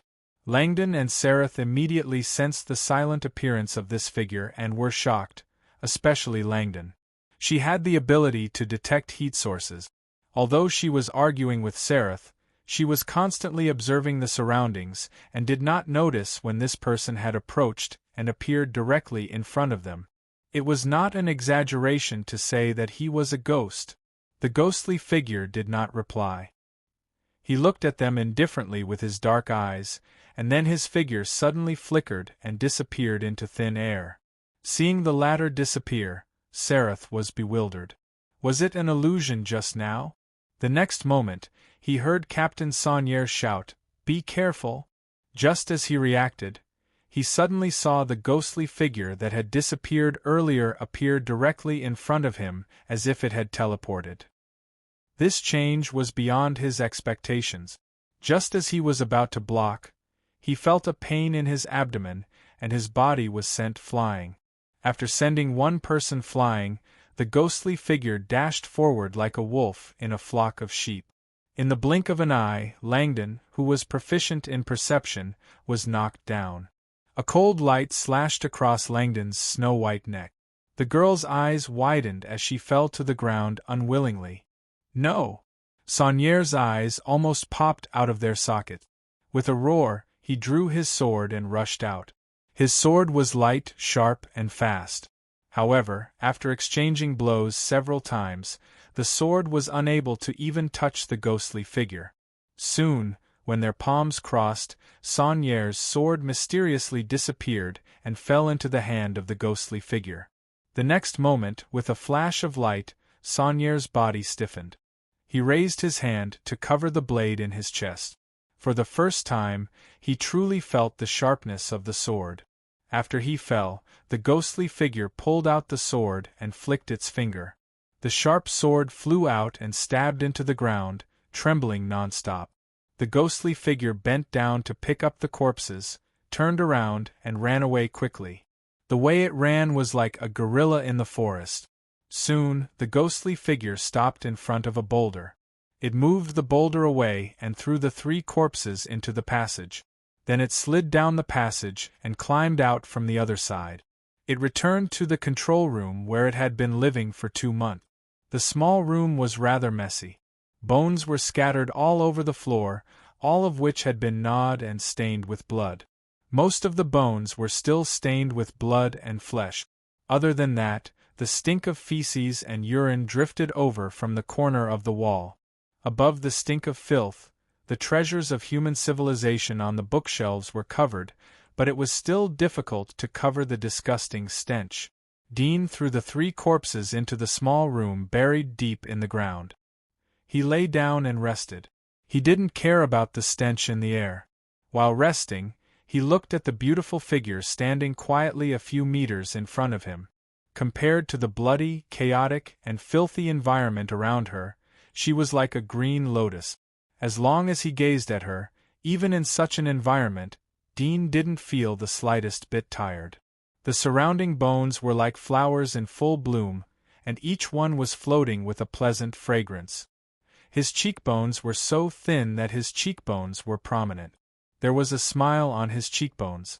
"When the last instruction training is over, we can go back," he said softly to her. Aisha stood quietly, expressionless. She didn't roar or respond. She didn't even blink her eyelids. She stood in front of Dean like a wooden sculpture. Dean had long been accustomed to her state. He smiled and waited for his physical strength to recover a little. He climbed up from the ground, picked up the woman's corpse, and handed it to her. The strong smell of blood drifted out from Langdon's snow-white neck. It was like a tempting devil's claw, constantly stimulating Aisha's senses. Her pure black eyes slightly shrank, her snow-white nose slightly twitched, and the corner of her mouth slightly trembled. It seemed that she was trying to endure and was extremely eager. Dean silently counted the time in his heart. Soon, 5 minutes had passed. At this time, Aisha's reaction was much stronger. Her originally vertical hands trembled slightly, and her neck slightly twisted. Her eyes were fixed on the snow-white neck in front of her. Dean saw that she was about to reach her limit, so he immediately snapped his fingers. Hearing the snapping sound, Aisha instantly looked like she had been freed from a cage. She showed an extremely ferocious and ugly expression. Her originally beautiful face was instantly torn apart. She completely disregarded her image and picked up the food in front of her. She bit, gnawed, and swallowed like a hungry traveler who had fainted and wolfed down a piece of black bread. This twisted and bloody scene was staged in front of Dean. It seemed that because she was too excited, Aisha bit so hard that blood spurted out from Langdon's snow-white neck and splashed on Dean's face. However, Dean just quietly stared at the crazy figure in front of him as if he didn't feel anything. After Langdon's neck was completely bitten off, Dean snapped his fingers again. The crazy Aisha immediately froze, stopped, and then let go of her hand. Langdon's body, which she was holding in her arms, fell straight to the ground. His head, which still had a sliver of blood on it, immediately broke off in the fall. The head fell off and rolled to the side of the skeleton's pelvis. Her beautiful eyes were still wide open. Dean looked at Aisha, who had regained her calmness. His eyes showed a gentle color. He took out a clean silk handkerchief from his arms and gently wiped Aisha's blood-stained lip. As for where this silk handkerchief came from, he couldn't remember clearly. It seemed to be from a woman in a squad he had killed a few days ago. While Dean was wiping, Aisha was expressionless. She was motionless and motionless. After wiping her lips, Dean looked at her and smiled. Then he stretched out his hand to her, like a gentleman at a ball inviting a noble lady. Aisha was silent for a moment when she saw his raised hand. Her palm was slightly raised, a little stiff, but she handed it to Dean as if she was returning a courtesy. Dean was very satisfied. He pinched her fingertips and held them up gracefully. Then he used the other end of the silk handkerchief to gently wipe her white and tender fingers. One by one, he wiped all the blood stains in the gaps between her fingers. He was like a rich man wiping his most beloved jewelry. Soon, he finished wiping and put down her palm in the same elegant posture. He smiled and asked, "You've been standing for so long. Are you tired?" Aisha was expressionless and motionless. Dean showed a happy smile, as if he had gotten the answer. He said, "Tired? Let's sit down and have a rest, okay?" Aisha was still standing still. Dean listened attentively. Soon his eyebrows moved and he said with a smile, "Then let's have a rest." As he spoke, he supported her body and brought her to a chair at the side. He took out 2 metal rods from his belt and lightly tapped them twice, making a ding-ding sound. Aisha slowly sat on the chair, but her back was still straight. Dean smiled and sat on the ground next to the chair. He rested his head on her lap and gently stroked her calf. He said softly, "We will go back soon. At that time, I will help you find a way to restore your consciousness. After all, didn't they say that even God exists? In that case, why can't there be a way to bring the dead back to life?" "Well, I know that you and I have the same idea. You have a good rest. I'm a little tired." A few days later, in the Dragon Fortress, Jacques bowed his head and looked at Haley, who was sitting on the majestic throne above the steps. He said, "Your Royal Highness, the squads in the second area of the Red Wasteland have frequently disappeared. All of them were wiped out. It's a bit unreasonable to say that such a situation is normal. According to our past experience, even if we encountered a high-level monster, there would be some news. It's unlikely that the whole team would be wiped out. I hope that Your Royal Highness can investigate this." Haley said in a condescending tone, "What do you think is the situation?" Jacques secretly glanced at her. He was hesitant, but he still said his thoughts. "Your Royal Highness, you said that Her Royal Highness Aisha died together with the Corpse King. However, in my opinion, although the Corpse King was guarded by 2 giant corpses and was very terrible, it shouldn't be Her Royal Highness Aisha's opponent. Perhaps there are changes in the second area of the Red Wasteland that we don't know about." Haley narrowed her eyes. "So, you think my sister is not dead?" Jacques shook his head. "That's not what I mean. Her Royal Highness Aisha's blood baron is inseparable from her. If the sword is dead, the sword is dead. I just think that if Her Royal Highness Aisha is dead, it means that the Corpse King in the second area of the Red Wasteland is stronger than we thought. Perhaps there are 3 giant corpses guarding the Corpse King. If that's the case, we may have missed one. I think that we should send an elite team to investigate so as to avoid unnecessary sacrifice of ordinary dragon guards." Haley nodded slightly. "Interesting. Let's do that. You will personally lead the team to investigate this matter."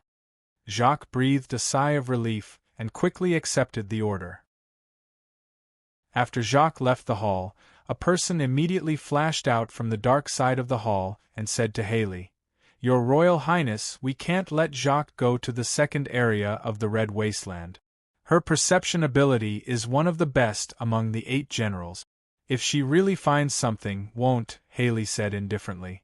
"The best way to solve suspicion is to let her find the answer herself. Do you think I don't know that the purpose of her going to the Red Wasteland is to find out the cause of my sister's death? Humph, she is too self-righteous. Considering the situation of the corpse tide at that time, my sister's body would not be left after her death. Don't forget, she is the purest person in our dragon clan. Her blood has a fatal attraction to monsters." "I see." The shadow bowed his head and said respectfully, "Your Royal Highness is thoughtful." In the vast and chaotic wasteland, 2 figures walked on foot. From the figure, it was a man and a woman. The man was carrying a small backpack, and the woman was empty-handed. She followed the man closely like a ghost. In the sky filled with dark clouds, there was a faint sound of thunder. It seemed that a heavy rain was coming. Dean was a little tired, so he stopped to take a rest. He heard the sound of thunder above his head. He looked up and suddenly thought of something. He looked around and soon found a bush. He walked over, found a few big leaves, and weaved them into a straw umbrella. Not long after he was done, heavy rain began to fall, and the raindrops quickly soaked the ground.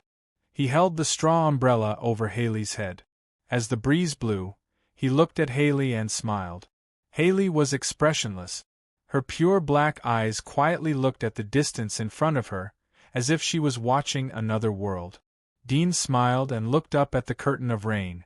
He said to Haley beside him, "The sky is so far away from us. Why does its rain fall on the ground?" Haley was silent and did not answer. Chapter 601. The content of this book is about to be on the right track, which is what I'm looking forward to. Of course, it's what everyone is looking forward to. However, the content that happens later might not be what everyone is looking forward to or like. Perhaps some of it will challenge some people's worldview and make them unable to look at it directly. However, this is what this book looks like. This book is definitely not a good book.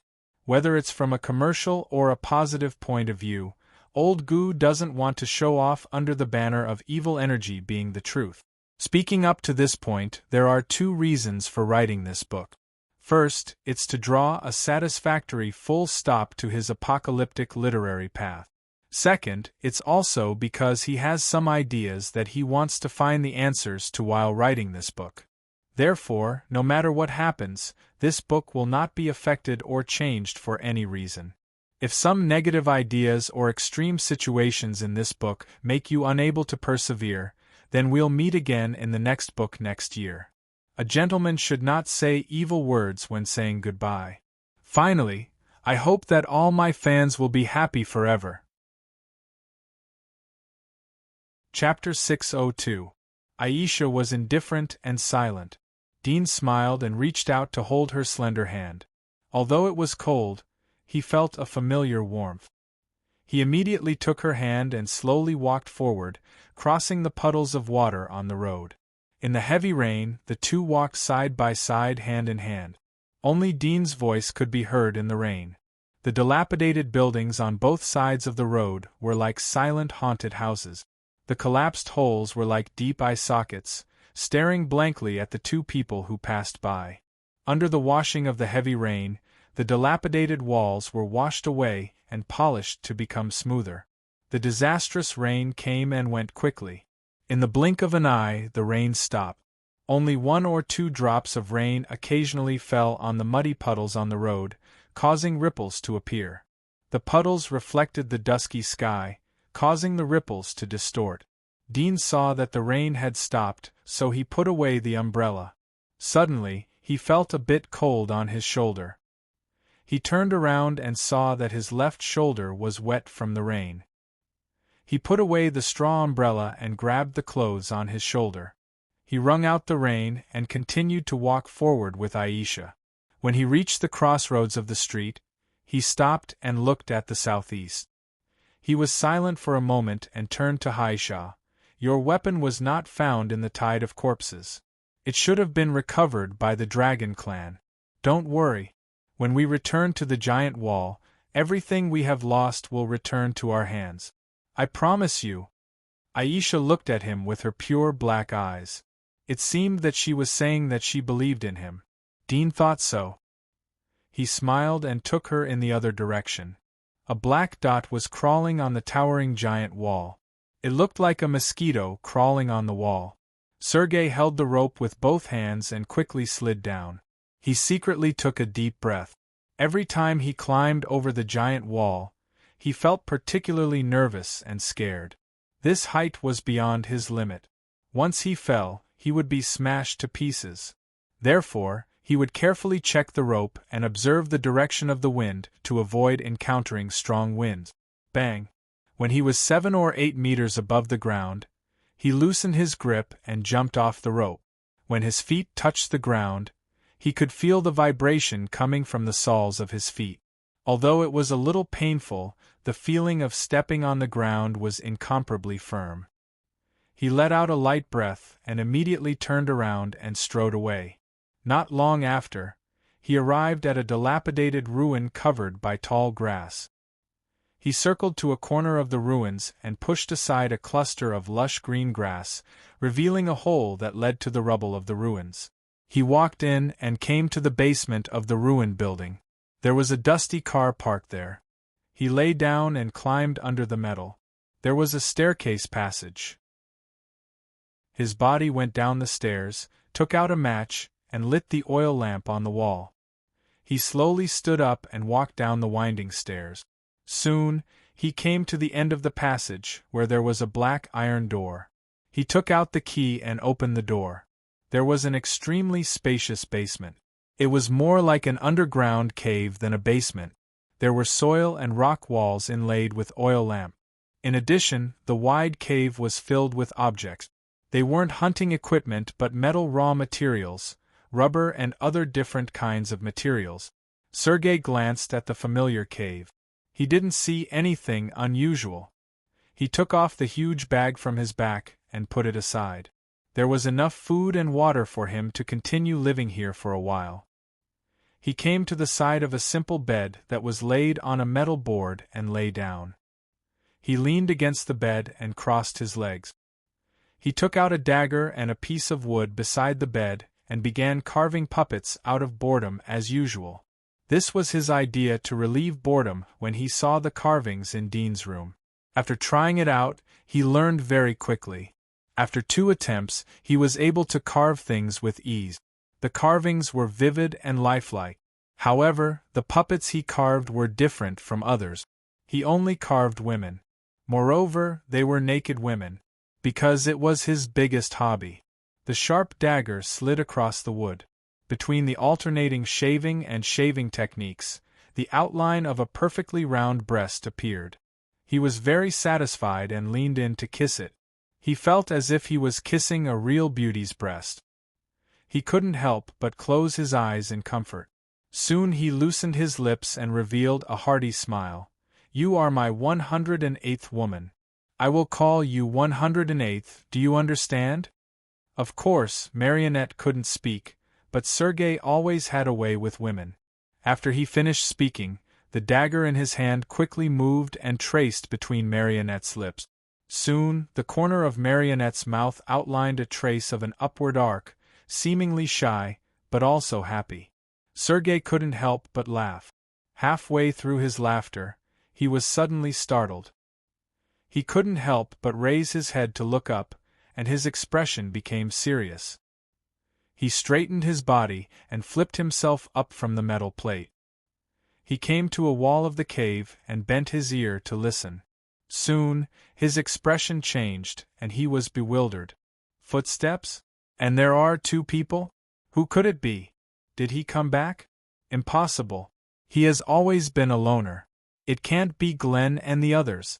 After eliminating the possibility of it being an ally, his expression slowly became gloomy. He turned around and quickly went to the side of the metal plate. He put down the puppet and dagger, grabbed the weapon and combat bag next to him, and quietly crawled out of the cave. He came to the deep grass outside, half squatting by the grass, and coldly looked towards the source of the footsteps. Gradually, 2 figures slowly walked over from the distance. Due to the waist-high grass around him, he could only see the upper body of the intruder. When he saw the 2 black dots, his eyes flashed with killing intent. He gripped his weapon tightly, and at the same time, he silently estimated the best distance for a sneak attack. He slowly saw the faces of the people as they gradually approached. He couldn't help but widen his eyes. He rubbed his eyes again. This time he could see more clearly. "Master!" Sergei couldn't help but stand up. He was pleasantly surprised to see Dean. He raised his hand and waved at him. Dean's face didn't show any surprise when he saw Sergei's shaved head. He was holding Aisha's hand as he walked forward. Sergei saw that Dudian was walking slowly, so he took the initiative to run towards him. He was surprised when he saw Dudian's appearance. He hadn't seen Dudian for 2 or 3 months. In his mind, Dudian was still a teenager. At this moment, there were strands of white hair. The rest of the black hair had faded, as if it was smeared with frost. He looked a bit lethargic. Sergei couldn't believe it. "Young master, you," Dean asked. "What?" Sergei's heart shrank as he saw Dudian's calm eyes. There was a strange feeling in his heart. He felt that Dudian was a bit strange. It seemed that Dudian was very different from the youth in his memory. However, there was one thing that didn't change. It was hard to guess Dudien's thoughts and thoughts from Dudien's eyes. No, nothing. Sergei shook his head. Suddenly, he felt the hairs on his body stand up. It seemed that an extremely evil gaze was staring at him. He couldn't help but shrink his pores. He looked towards the source of the chill. He saw a slim figure behind Dean. However, he subconsciously took a step back when he saw the figure. It was as if he had met a natural enemy. There was an uncontrollable shiver that spread throughout his body. Dean noticed Sergei's frightened appearance. He looked at Aisha and saw her gloomy expression. It seemed that she was enduring. He couldn't help but frown. It seemed that he needed to strengthen the training. "This is my friend. You don't have to worry," Dean said, "but she has a bad temper. It's best not to get close to her. Don't let her see red objects." Sergei heard Dudien's words and couldn't help but glance at the beautiful girl. Her appearance had subverted his previous definition of a beauty. However, he had never seen such a flawless face before. He couldn't think of any blasphemy. He just wanted to stay away from her. "Master, your friend is my friend." Sergei reluctantly squeezed out a smile as he reached out to shake Dean's hand. Dean raised his hand and pressed Sergei's palm. "Have you forgotten what I just said?" Sergei was startled. "I didn't forget. I was afraid that it would be impolite." Dean asked, "Have you prepared the materials?" Sergei immediately said as he saw Dean go straight to the business, "I've prepared everything. I'll take you to see." Dean nodded. Sergei turned around and quickly returned to the ruins. He said, "Master, I've built the stronghold that you asked me to build. If there's anything you're not satisfied with, I'll change it." Dean and Sarah followed behind him. Dean saw the underground cave that Sergei had built after entering the ruins. He nodded in satisfaction. Sergei was rough on the surface, but his heart was delicate. He needed such a person to do things for him. "Good." Dean glanced at the cave. "Very good." Sergei grinned as he heard Dean's praise. "This is based on the methods I saw in different strongholds of other consortia when I was a hunter.